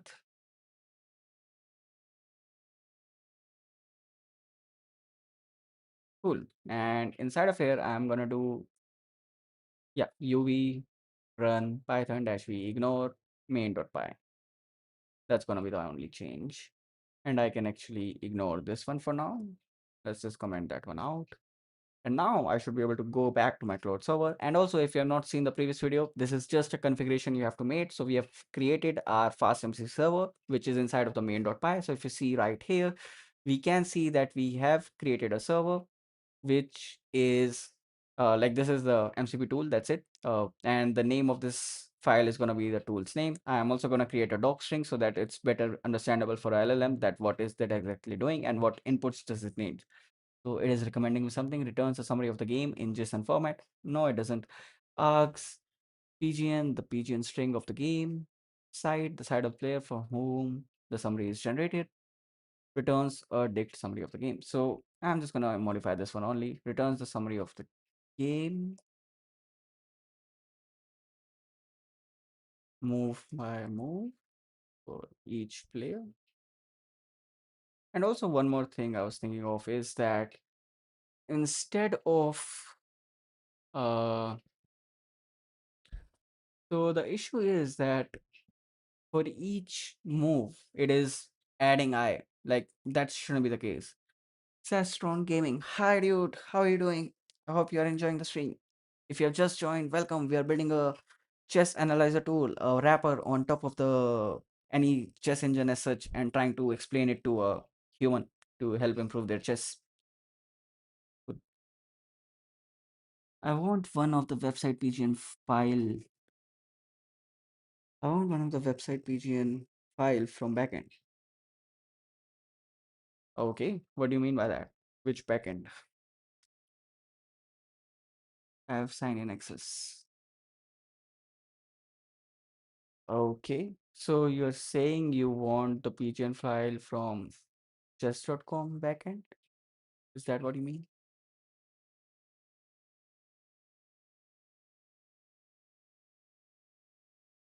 Website PGN file. What do you mean by website PGN file? Are we talking about chess or not?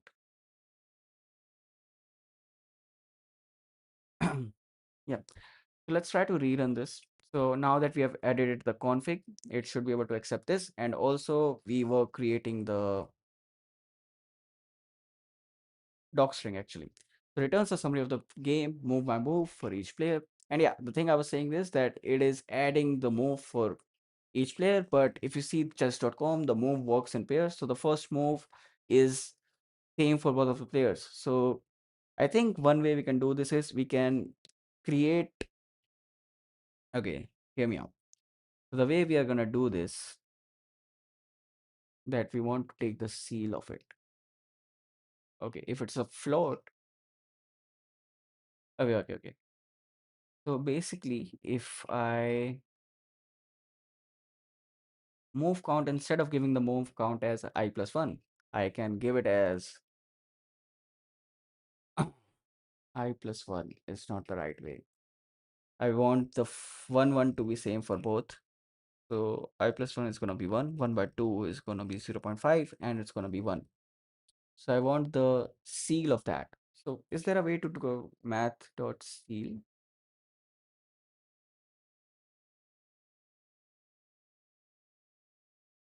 Yeah, this should be it.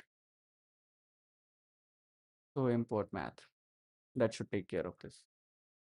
So the first move should be 1 1 now, because 1 divided by 2 is also going to be 0.5, and 2 divided by 2 is also going to be 1. So both of their seal is going to be 1. So that way the first move is going to be 1 for the pairs.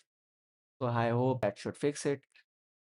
For each move, args is going to be this. The side player summary is to be generated. A dictionary containing the summary of the game. Uh, Dictionary.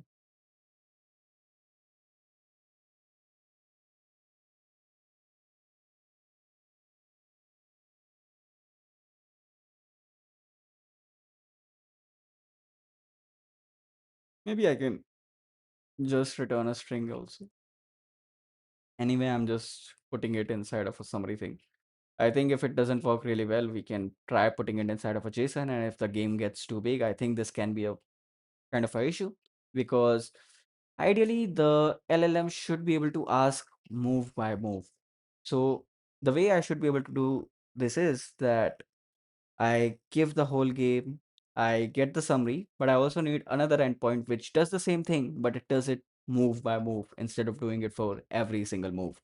So we are going to come to that, but we are going to first create this game summary tool. So then this is done. The config has been edited, so I can restart Claude. Yeah, I'll have to do that. It was taking up time for the first start, and now I'll have to restart it again. How annoying can that be? And it is showing me a JavaScript error occurred. Wow, what is happening with Claude? It just doesn't want to work today. Dialog module can only be used after app is ready. I don't even know who is using the dialog module. Oh, okay, there is some just JSON format error. I think that's why it is being annoying. If I just do that, does it work? Maybe because of this. No, I don't need to change that. I think it's because of this C. Wow, Claude. You will not open your whole file because your config is not working. Uh,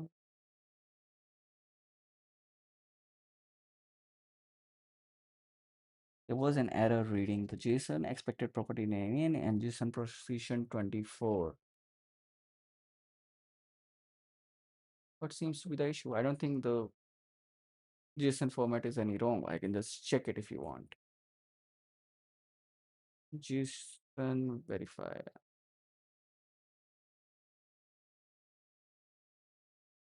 Invalid JSON. Got undefined. Okay. We can't have any kind of comments in JSON, is it? Okay, so we'll just remove the comments. It's fine. We don't have to be so senti about it.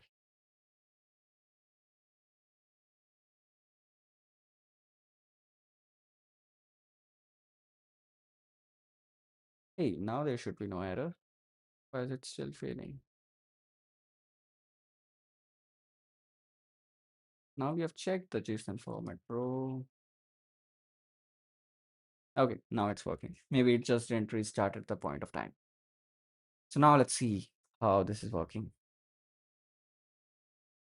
It should be able to load our MCP server. I think that's what it is doing right now. That's why it's taking so much time. Let's just wait for it.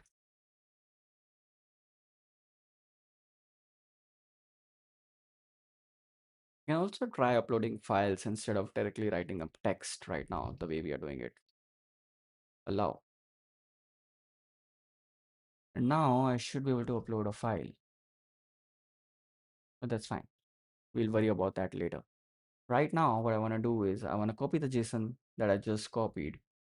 So the same JSON file I'm going to get, which is this game. Yeah, this game. Here, pgn, copy. And extended thinking is fine. Search and tools. So are you using the tool inside of this? Yep. So you are able to see all of the tools that we have created inside our MCP server inside of the Cloud server right here. And I'm going to stop the web search for now. I don't want it to use any internet. I want it to use its own knowledge base and the MCP server I'm giving it. So I'll give it the PGN file. I'm going to ask it to summarize the game. Hey, can you summarize how I played in this game? I was playing with black pieces and I wanna know if I missed any chances or blundered anywhere, or which blunder from my opponent led me to win the game, and how could he have countered back. So this is a very long query for a testing thing. I'm sorry for that. But I just want to test it, and these are the questions I had at the time being, and I want them to be answered. That's why I'm building this. Okay. So it gave the PGN to our chess analysis tool. As you can see right here, it is currently getting the response, I assume. And it might be taking a while because as we saw, it takes a while for our chess engine to actually run the evaluation and get it for all the moves. So let's just wait for that. The MCP server is running right now. And we can see it is waiting for the MCP response. Yeah. If you're still here, please like and subscribe because we are already one step closer to the solution that we were just discussing. And then we are going to build a bunch of different tools and we're going to keep adding to this MCP server so that it can finally reach up to the level of chess.com. And also we want to add a bunch of different tools to it. So we also want to create a UI for it. So that part is still remaining, but the UI should work similar to chess.com, but there should be a chat feature as well. So in the UI, we should be able to see the games, the analysis part is such that which move is giving what results, and there should be a pre-configured result for each thing. So the way that I'm asking questions here, I should have some pre-configured questions for each move that I'm playing towards the board, and I should be able to display them as a game analyzer while we are seeing in the UI. And at the same time, when a user wants to ask different queries, we should have a chat feature which should allow them to ask those queries and get them answered. So this should give them their personalized chatbot chess engine as we want there to be. So wow, it is taking plenty of time to actually run that analysis. I think the MCP server is being kind of slow, and that is because on those 38 moves, we are waiting for 2 seconds each for the engine to return, because zero point 0.5 second it waits to first analyze the first position, then it waits another 0.5 second, and that has to be done for 38 moves. That may be taking a bit of a while. That's my only guess, because there's nothing else that takes processing up there. Maybe it's loading the engine as well. Maybe the engine loading is also slow. I'm not sure about that part. But okay, let's wait for a little bit longer. And if it doesn't respond, let's try to do something else. Maybe there is some issue. Hmm. Yeah, it's taking way too long. Let's try to copy the same function inside of our notebook and see if it is working or not. So the same function, if I don't do anything like this, if I don't want to load anything up, I'm just going to restart this runtime. And instead of this, this time, this is not testing actually. I should not call it testing. I have a bad habit of calling things testing now. This should be the chess analysis, like the basic analysis.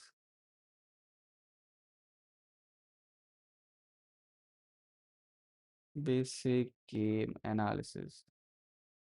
And other than that, I should also have a testing.py. And this should where I should be able to write like the import source dot modules dot chess analytics 2. Is that what I'm calling it? There's nothing in the modules right now, is it? Oh yeah, I've put everything inside of main. This function should actually be inside of modules, and this is where I should just form the response. But okay, that's fine. Let's just call it from the main for now, which is a bad practice, but we'll just let go of it. So inside of my testing, I'm gonna say source, not even source then.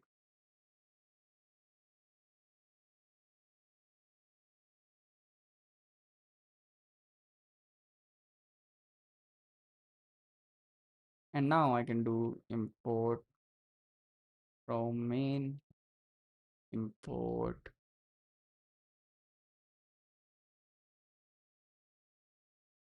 That's what I called the endpoint, is it? No, I don't think so. This is giving me something random. Game summary. Yeah, that's it.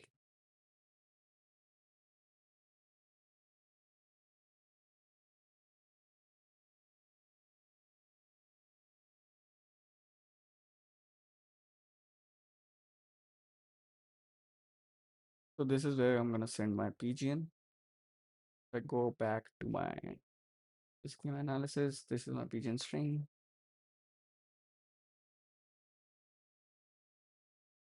So my PGN string, and also the side I'm playing with. So that is gonna be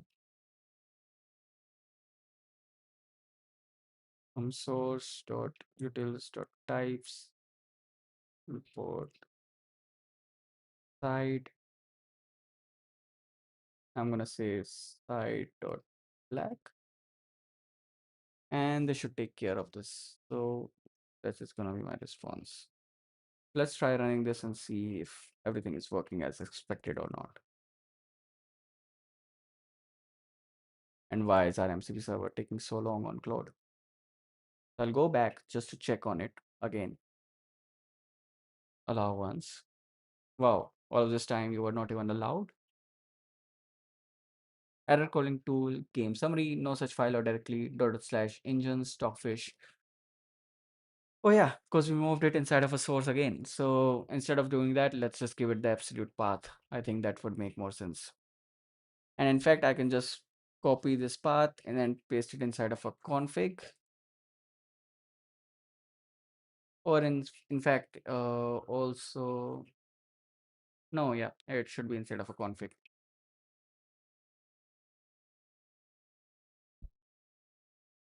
So inside of my config for each engine, I should have a path. So I should have a paths, engine paths.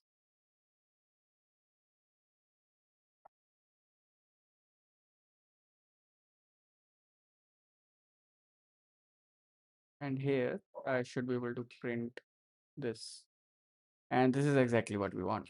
So now if I go back to my helper, instead of doing this, I should just be able to call from source dot utils dot config import engine paths, and this should be engine paths stockfish. And now if I go back to Claude, again, I don't want the Claude generated summary. I wanted to use the MCP tool. So I'm going to reopen this, and now it should restart the server. So that way the updated file should be there. And now it should be able to get my path that I'm giving it. Cool. So let's go back. And that is the absolute path, right? Just to make sure. Yep, that is it. And it's using the tool, it's not using web search. But has it not kept the summary? Oh, it has. Perfect. Otherwise, I would have to write my message again, and that would have been annoying. Can't you just open this chat, please, Claude? Why are you working so slow? Why are you so brutally slow? Bro, just open this chat. Dude, should I reopen this? What is going on?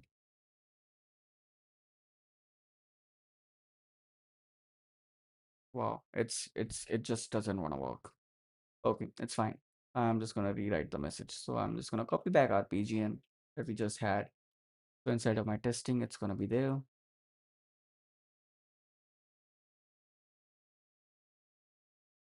Can you please summarize this game for me?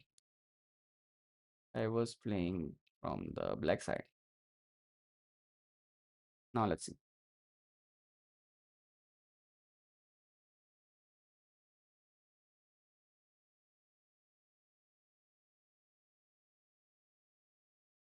It is still slow, for sure.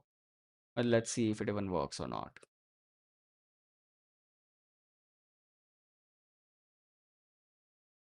Okay, we'll wait for it. Till then, we can see what all other tools can we need.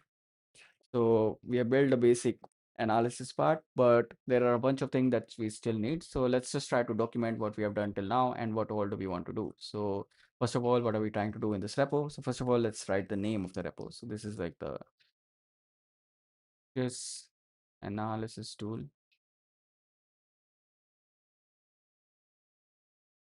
And this is going to use MCP plus Stockfish for now. Uh,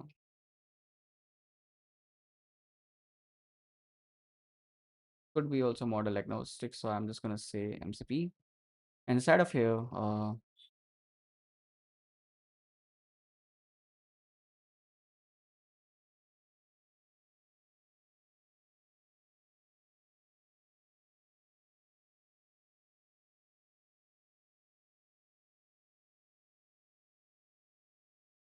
it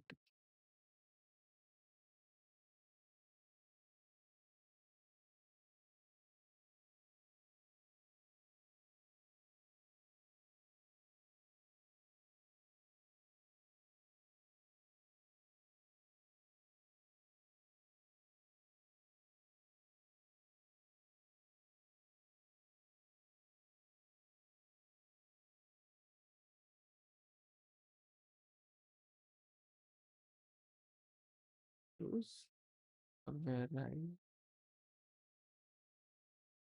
of this.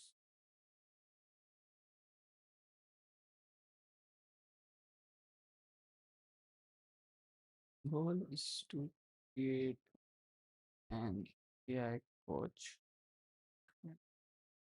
help.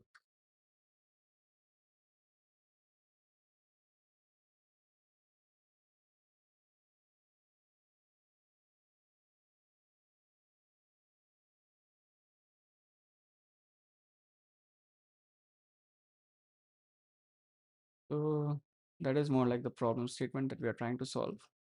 And also the other thing that I want to mention is what all we have done and what all we want to do. So to do.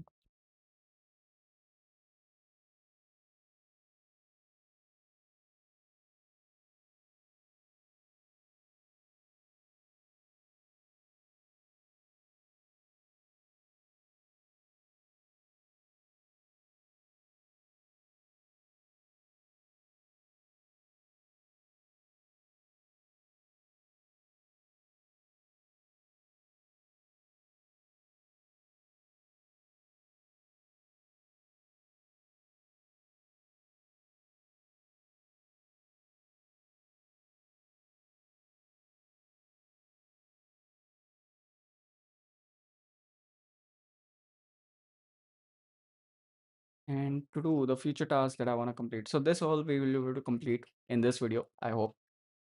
It's already getting pretty late and I just hope I can get a response from it, which I'm still not getting. Oh my God. I thought I would have gotten a response by now. So I'm just gonna close this again because I can't wait for this long. Are you kidding me? My net is working, right? You guys are here. Just let me know. Say hi in the chat or say something just to know that my net is working. It's not an issue with my net. It's an issue with Claude actually being slow. So can you just let me know? Can you just say something in the comments? Guys, till I wait for Claude to open again. And also, if you're watching the video later in the time and you're not here in the live stream right now, please let me know what all features do you think we should add so that I can work on them in the next live stream. And we'll be also working on the UI together in another live stream. So stay tuned for that. And to stay tuned, you should definitely subscribe the channel. We are shy away from 1K subscribers, and you can be the one who gets us to 1K subscribers. So please do that, contribute. And yeah, we're going to have fun if we have a bigger audience. We're going to build more such projects, and there's a lot more to come. Trust me. I'm working on a bunch of different things. There were also some great updates to MLX that we explored way back. And yeah, I just can't wait to make more videos on them. I'm also working on some more scripts, some more series. So it's a good time to say subscribe. Trust me, you are not going to regret it. And my leg is sleeping for some reason. Ah, hate that feeling. Is it running now? Okay, yeah, now it's running. Now it's all better. Cool. So restarting Claude fixed up. Great. And let's go back to the code till then. And yeah, so the to-do wise, I wanted to add a couple of things. So first of all, I want UI. So UI is the first thing. React plus JS, that's what we are going to use. Pretty standard. Now, backend for retrieval and manipulation. That's fine. We don't really need to worry about that. The other thing that we need to worry about is uh, the history thing. So one more idea I had regarding to this was there should be some way we can search inside of a game. So by searching inside of a game is means that when you are playing a bunch of different games and you have a whole game history, you tend to repeat some patterns and you have a particular area which you are lacking, which is leading you to lose a lot of games. So our chess coach should be able to look at your games and it should be able to tag those games based on the different patterns that were there inside of that game. And that way, we should be able to search a bunch of different games to see what patterns exist there. And if we see in a later game that you have made a particular mistake, we should be able to pinpoint that out that you have made these similar mistakes and all of these games, and that should help you analyze those games better.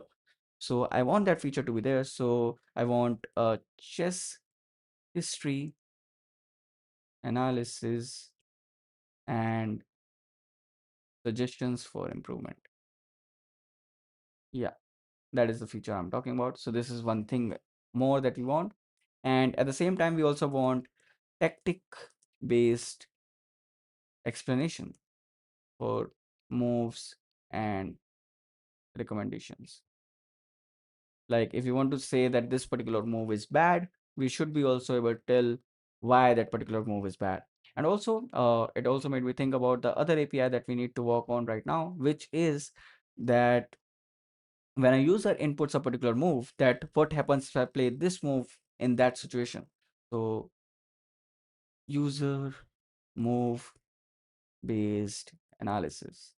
So this should also be a part of the future thing. So once we have the position thing ready, so we should be able to point to that particular game and say, in this game, in this position, at this move, what if I had played this move instead of this move? And our LLM should be able to make that MCP call with respect to that. So we need to have another endpoint which also accept the moves at a particular position. And we should be able to evaluate that move versus the current move versus the best move and try to draw the comparisons among them. Yeah, user move, dynamic move based explanations for new attempts. For new attempts, no. For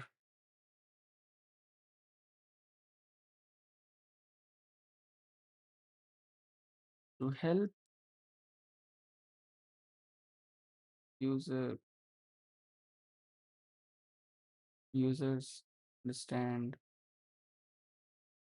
a position and its move choices better.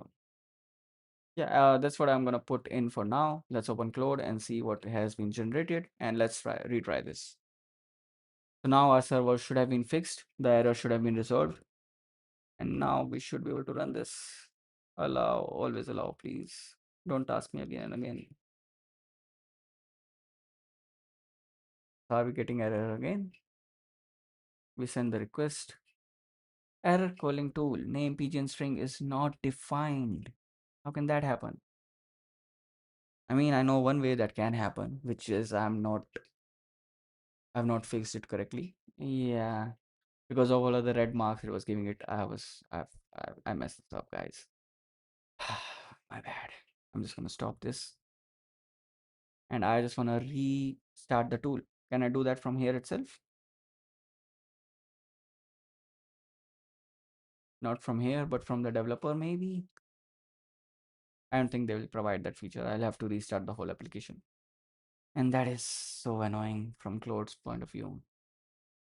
Come on, guys, fix these small things. It's just not that big of a deal. I know you're providing something for free and you want people to respect you for that, but at the same time, please make it respectable. And now I should be able to run this. That should be the last error. I'm kind of confident, but at the same time, I'm not confident. So, yeah.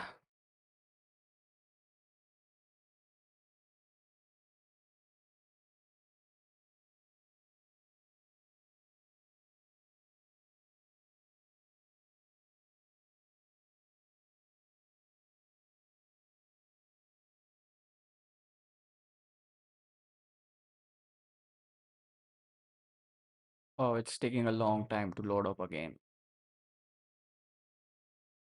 I want to see why is it taking so long. Is it because of the internet or is it some kind of another issue? So actually, let's just try running this, see if the response is good or not. And we should continue from here because it's getting kind of late. And I think I would be overextending the time I had made out for this live stream. And that way I'll be affecting the other schedules and other plans I have for this channel. And I don't want to do that to you guys. Yeah, let's just see how long it takes for the code to load up. And I hope whatever we have done till now made sense to you. So we have just created a very basic analysis tool right now, which takes in a game, formats into a particular string, and gives it back to LLM for analysis. That's all that we are doing right now. Okay, it's taking long enough to load up. Let's keep waiting. Okay. Also, there were a bunch of cool Kegel competitions recently. Have you guys explored them? I'm thinking of maybe doing some kind of a Kegel competition on live stream. I'm not sure. If you guys are interested in that, please let me know in the comments down below. I can make up that content as well. I think this live streams would actually encourage me and to focusing deeper into the Kegel competitions. It's mostly that I just work on a couple of early days and then I just get like I just lost interest and then I don't continue submitting work and that's why I'm not able to do any Kegel competition to its end. So if you guys are actually interested in that comment, please let me down below and we'll see. We can try to make that content up. And yeah, you can detect the sleepiness in my conversation. Like what am I even speaking? Half of my words don't even make sense right now. And I couldn't try any better. Well, let's try restarting this if that helps. It's taking too long. I don't know why this is taking too long. Maybe there's a new version update or something that I'm not aware of, and that's why it's so slow. But this is brutally slow. Okay, yeah, let's just restart it to another version. Maybe that helps. I don't know. I don't really want to wait for that long. Let's see. Now if it opens up any faster.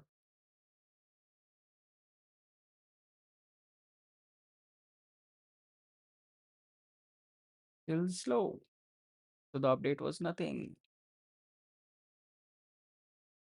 Okay, so let's push this code till then. So I'm just gonna create a new repo and push this code and I'm gonna attach that link in the GitHub as well.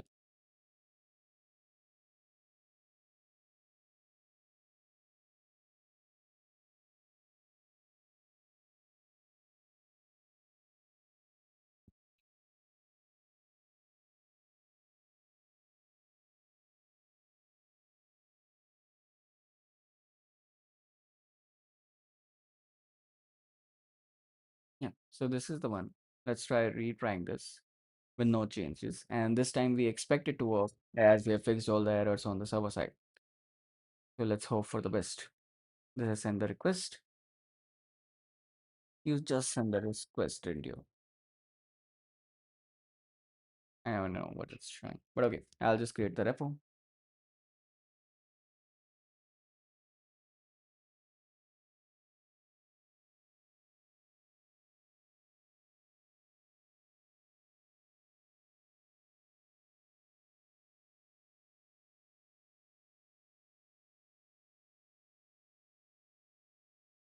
Yeah, this is gonna be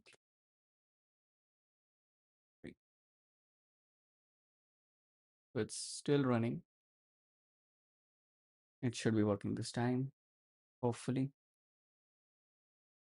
Let me just work on the repo till then. I'll just add the remote thing.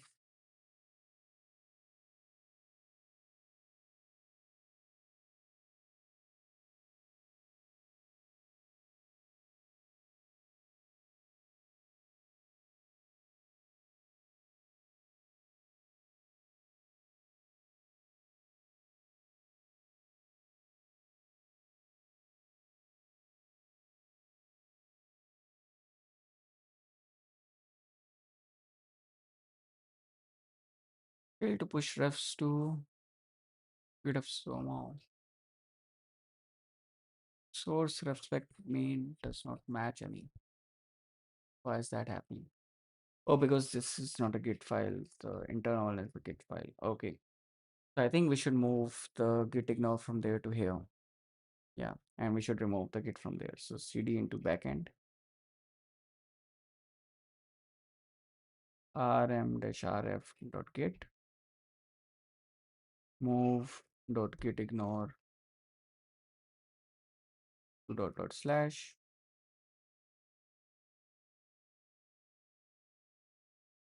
move backend dot get ignore. And yeah, this should be it. Everything else can remain inside. I can also move the readme, but I think it's better to keep two different readmes. And actually, this is more of a overall readme, so I think it's fine. We can move it to the front. But we're gonna have a separate readme for the backend, which is gonna focus on how to start it basically. So just the readme file and everything else can remain in the backend. I think there's nothing else in there that should affect my Git process. So I'm gonna do git init, the git ignore and everything is already there. Now I should be able to do git add dot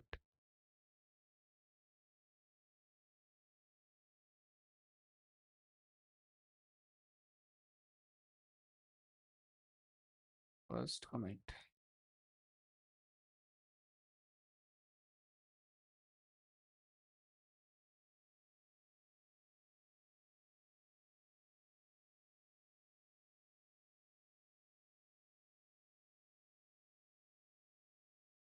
And now I should be able to push.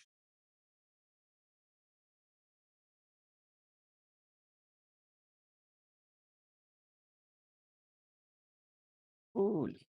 So this repo is created. I'll add this link in the live stream as well. So you should be able to access it and recommend me more suggestions there. And also I'm gonna add .ds store in here. That is so annoying.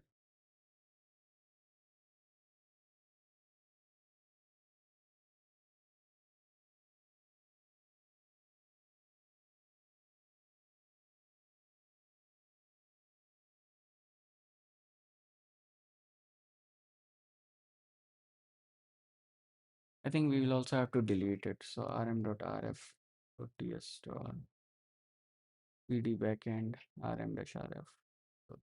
So, and I don't really want to do it from a single one of them. So we'll see. So git add dot git commit m.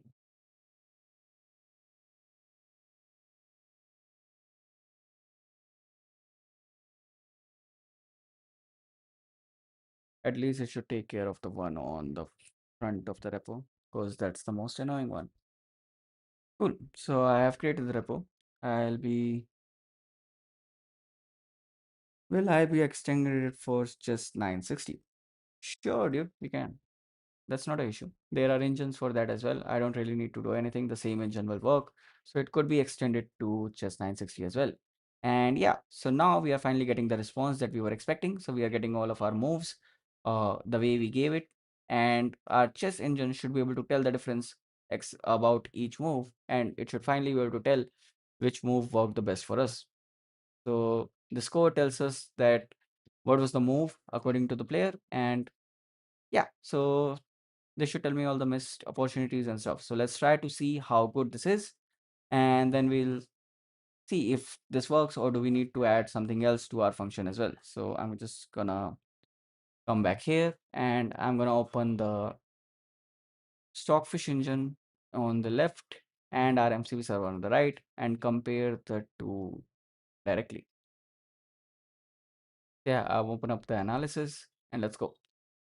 So the first move, the king pawn opening, that's okay. Then you play e45. So according to the MCP server, the cloud server, my best moment in the game was playing knight x e4 on move 18. Now, what is it calling move 18 is the question. I think that is being fed wrong. I think it is calling move 18 dxe5, knight x e4. Okay, so there is some issue in the code there.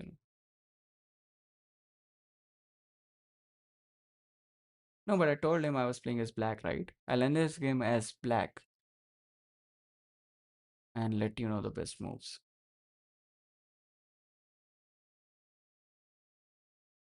Hmm. The move count thing didn't fix as we expected it to. And why did that happen? So if we go back to our code, we see that we are sending the move count directly from here. And in the main, it is coming from math.ceil I plus 1 by 2. Why did it not work properly? So if I go back to my testing notebook, just to make sure everything is working or not, I'm just gonna copy this, import math, and I'm gonna print 0. What is this? This is 1, which is good. And what about 1 plus 1? That is 2. Shocking. Oh yeah, because my brackets are wrong. Oh my god, I'm an idiot. Yeah, my brackets are wrong. I need to restart it again. Bullshit. Oh dude, that was so annoying. I'll have to restart the server again because the bracket need to be here. And then let's do that.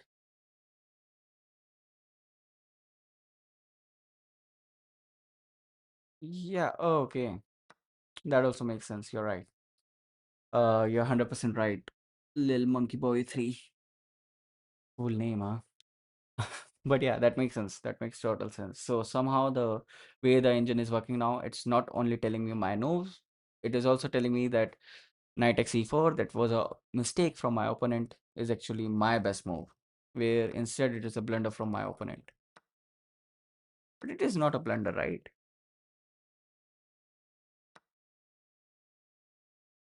It is in some sense. Okay. It is some kind of blunder. The idea is interesting, but I have an exam tomorrow, so good to go and study. Good luck with your project. Cool. I think I'm gonna leave in a couple of minutes as well. I just want to test the pipeline once, and then we can start working on better features and stuff from tomorrow. And all the best for your exam, bro. Hope you get good marks. Yeah, let's try and run this. Why do you want to really care about the exam? Leave exam, man. Build a chess engine. Build a free chess engine. That's kind of cool, no? Yes, Piyush Kumar Yadav, the idea is that this is going to remain free. So if you are also interested in chess and you want free analysis and you want a chess coach kind of a thing, you need to open source contribute into this. And I'm attaching the repo inside of the description of this live stream. Go do that. Thanks. Good luck to you. Good to graduate. Cool, man. Cool. Enjoy that.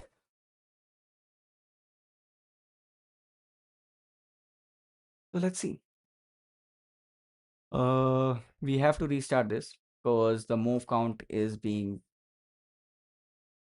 uh mentioned incorrectly. And now that we have fixed that bug, this should perform a little bit better. The messages should be a little bit more descriptive and closer to the chess.com ones. So if only I can split the view correctly,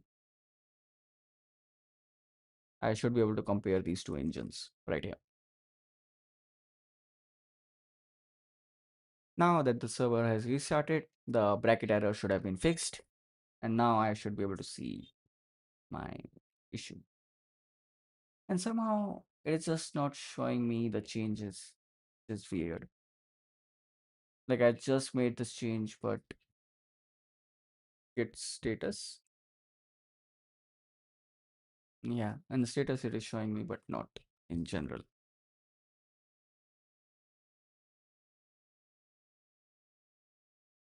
So let's see. How can we do that?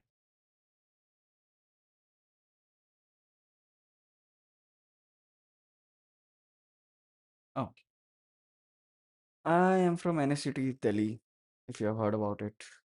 DTU Kazan College. That's what people mostly call it. I don't know why. Like they are both state government colleges, but it should have a name of its own, but generally people remember it from DTU Sibling College, which is fine, doesn't really matter.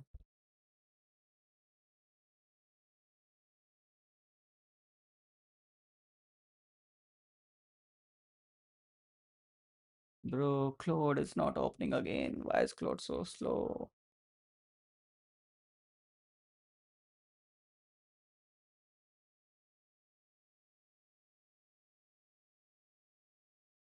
Okay, it loaded up fast. I hope the chat loads up as fast as well.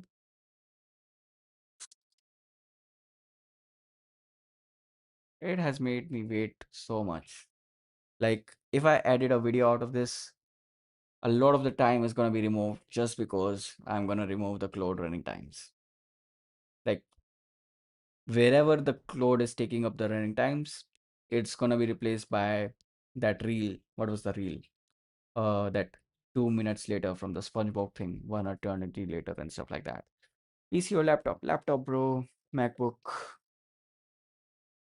PC build is still a dream.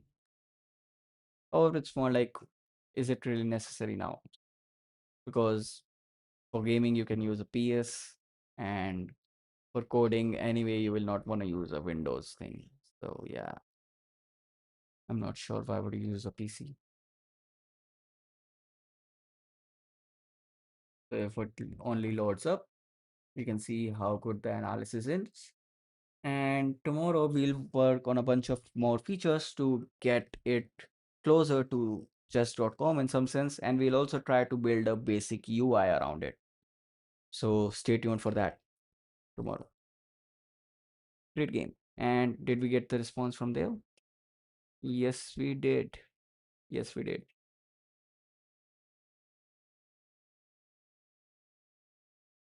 So now the move counts should be correct.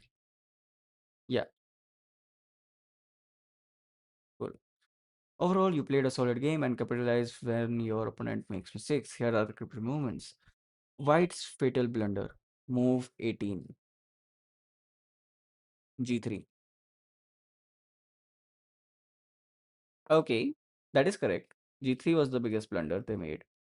The position was bad before that as well, but G3 was the blunder that lost the game. So that is correct. This Katakosu was immediately losing the game. Correct. After your 17, queen h4, threatening checkmate on h2. Yep, that is also correct. White had to play bishop g3, blocking with the bishop. Bishop g3, blocking with the bishop. That could have been a potential move. Okay, that's not as bad. Which would have kept the position difficult but holdable. Instead, by playing g3, moving the pawn, White allowed queen h3, which is completely winning because you're threatening unstoppable checkmate on g2. How White could have defended. After 18, bishop g3. Is it showing the checkmate in here? Does my response include that there is a checkmate? How does it know about it? No, it just shows 999.98. Okay, I think okay, so somehow it is using its own memory, but instead, I think I should be able to tell when it is a checkmate or when it's not. So that's something that we need to change for sure. We need to be able to tell from ourselves when something is a checkmate or not, instead of relying on the model to evaluate it, because we want it to be LLM agnostic. So we want to provide as much information as possible, and we need to fix these things. So yeah, that's the first thing. Okay, cool. How White could have defended. After a team bishop g3 instead of g3, the bishop blocks your queen attack on h2. And for any of you watching that are not very familiar with chess, I'm really sorry. This is series is gonna be like that. So start learning chess if you really wanna follow the series wholeheartedly. At least get the basics out there. Like try to understand when it is a checkmate and all of those things. It will be easier for you to understand the series better. If you are going to follow this series to build MCP, or if your target is to learn how to build a full stack MCP based service and you are not really interested in chess or something, this series will be a bit difficult to follow. So get the basics. Cool. Now, I'll say my mistakes that it has pointed out is d5. This was your biggest inaccuracy. You missed bishop g4, which could have pinned the knight and given you a significant advantage plus 0.75. And Claude Sonnet is supposed to be only 1000 rated, you guys. So Claude Sonnet does a mistake after move 14. That's what we see in a Reddit post. Claude Sonnet made a queen mistake, blundered a queen on move 14. So it is nowhere greater than 1000 rated in terms of elo. We have to remember that when we are reading all of this. So this means that this all is coming from the message from Stockfish that we are giving to the model. So we can also check that right now. So move 8 that it is talking about, the d4, d5 and inaccuracy from my side. It is saying that you missed bishop g4. Bishop g4. Okay. Which could have pinned the knight and given you a significant advantage, plus 0.75. You move d5, allowed white back into the game. Let's see. Was that given to the model by us, or is it hallucinating or giving from its own memory? So, yes, that is correct. So, this move was given to the model by our engine basically. So the engine gave the move e6 e4, and it told him that because of my move the position went to minus 1.14, but if I would have played the engine move I would have get plus 0.75, which was 1.89 times better than my move. So that is kind of cool that it is able to tell all of that to us just by giving this information. And I think this can actually go a really good direction looking at the initial results. So stay tuned for the updates we are going to make tomorrow. I'm going to end the stream right here because I'm already tired and it's got already getting pretty late. I started the stream kind of late, and uh, you can just see how cracking my words are getting right now. But yeah, see you tomorrow. We'll try to upgrade more features inside of this, and we'll also try to build a very basic UI for now just to visualize the board and see all of these moves that are being told to us better. So yeah, stay tuned for that. Hope you enjoyed the stream. We are gonna introduce more fun features inside of it, so stay tuned for that. And this is gonna be our chat-based AI coach, what or whatever you want to call it. Give me a better name in the comments. I've given the chess analysis tool game right now because I have not come up with a name. That's your responsibility for being a viewer. So do that. See you next time. Bye bye.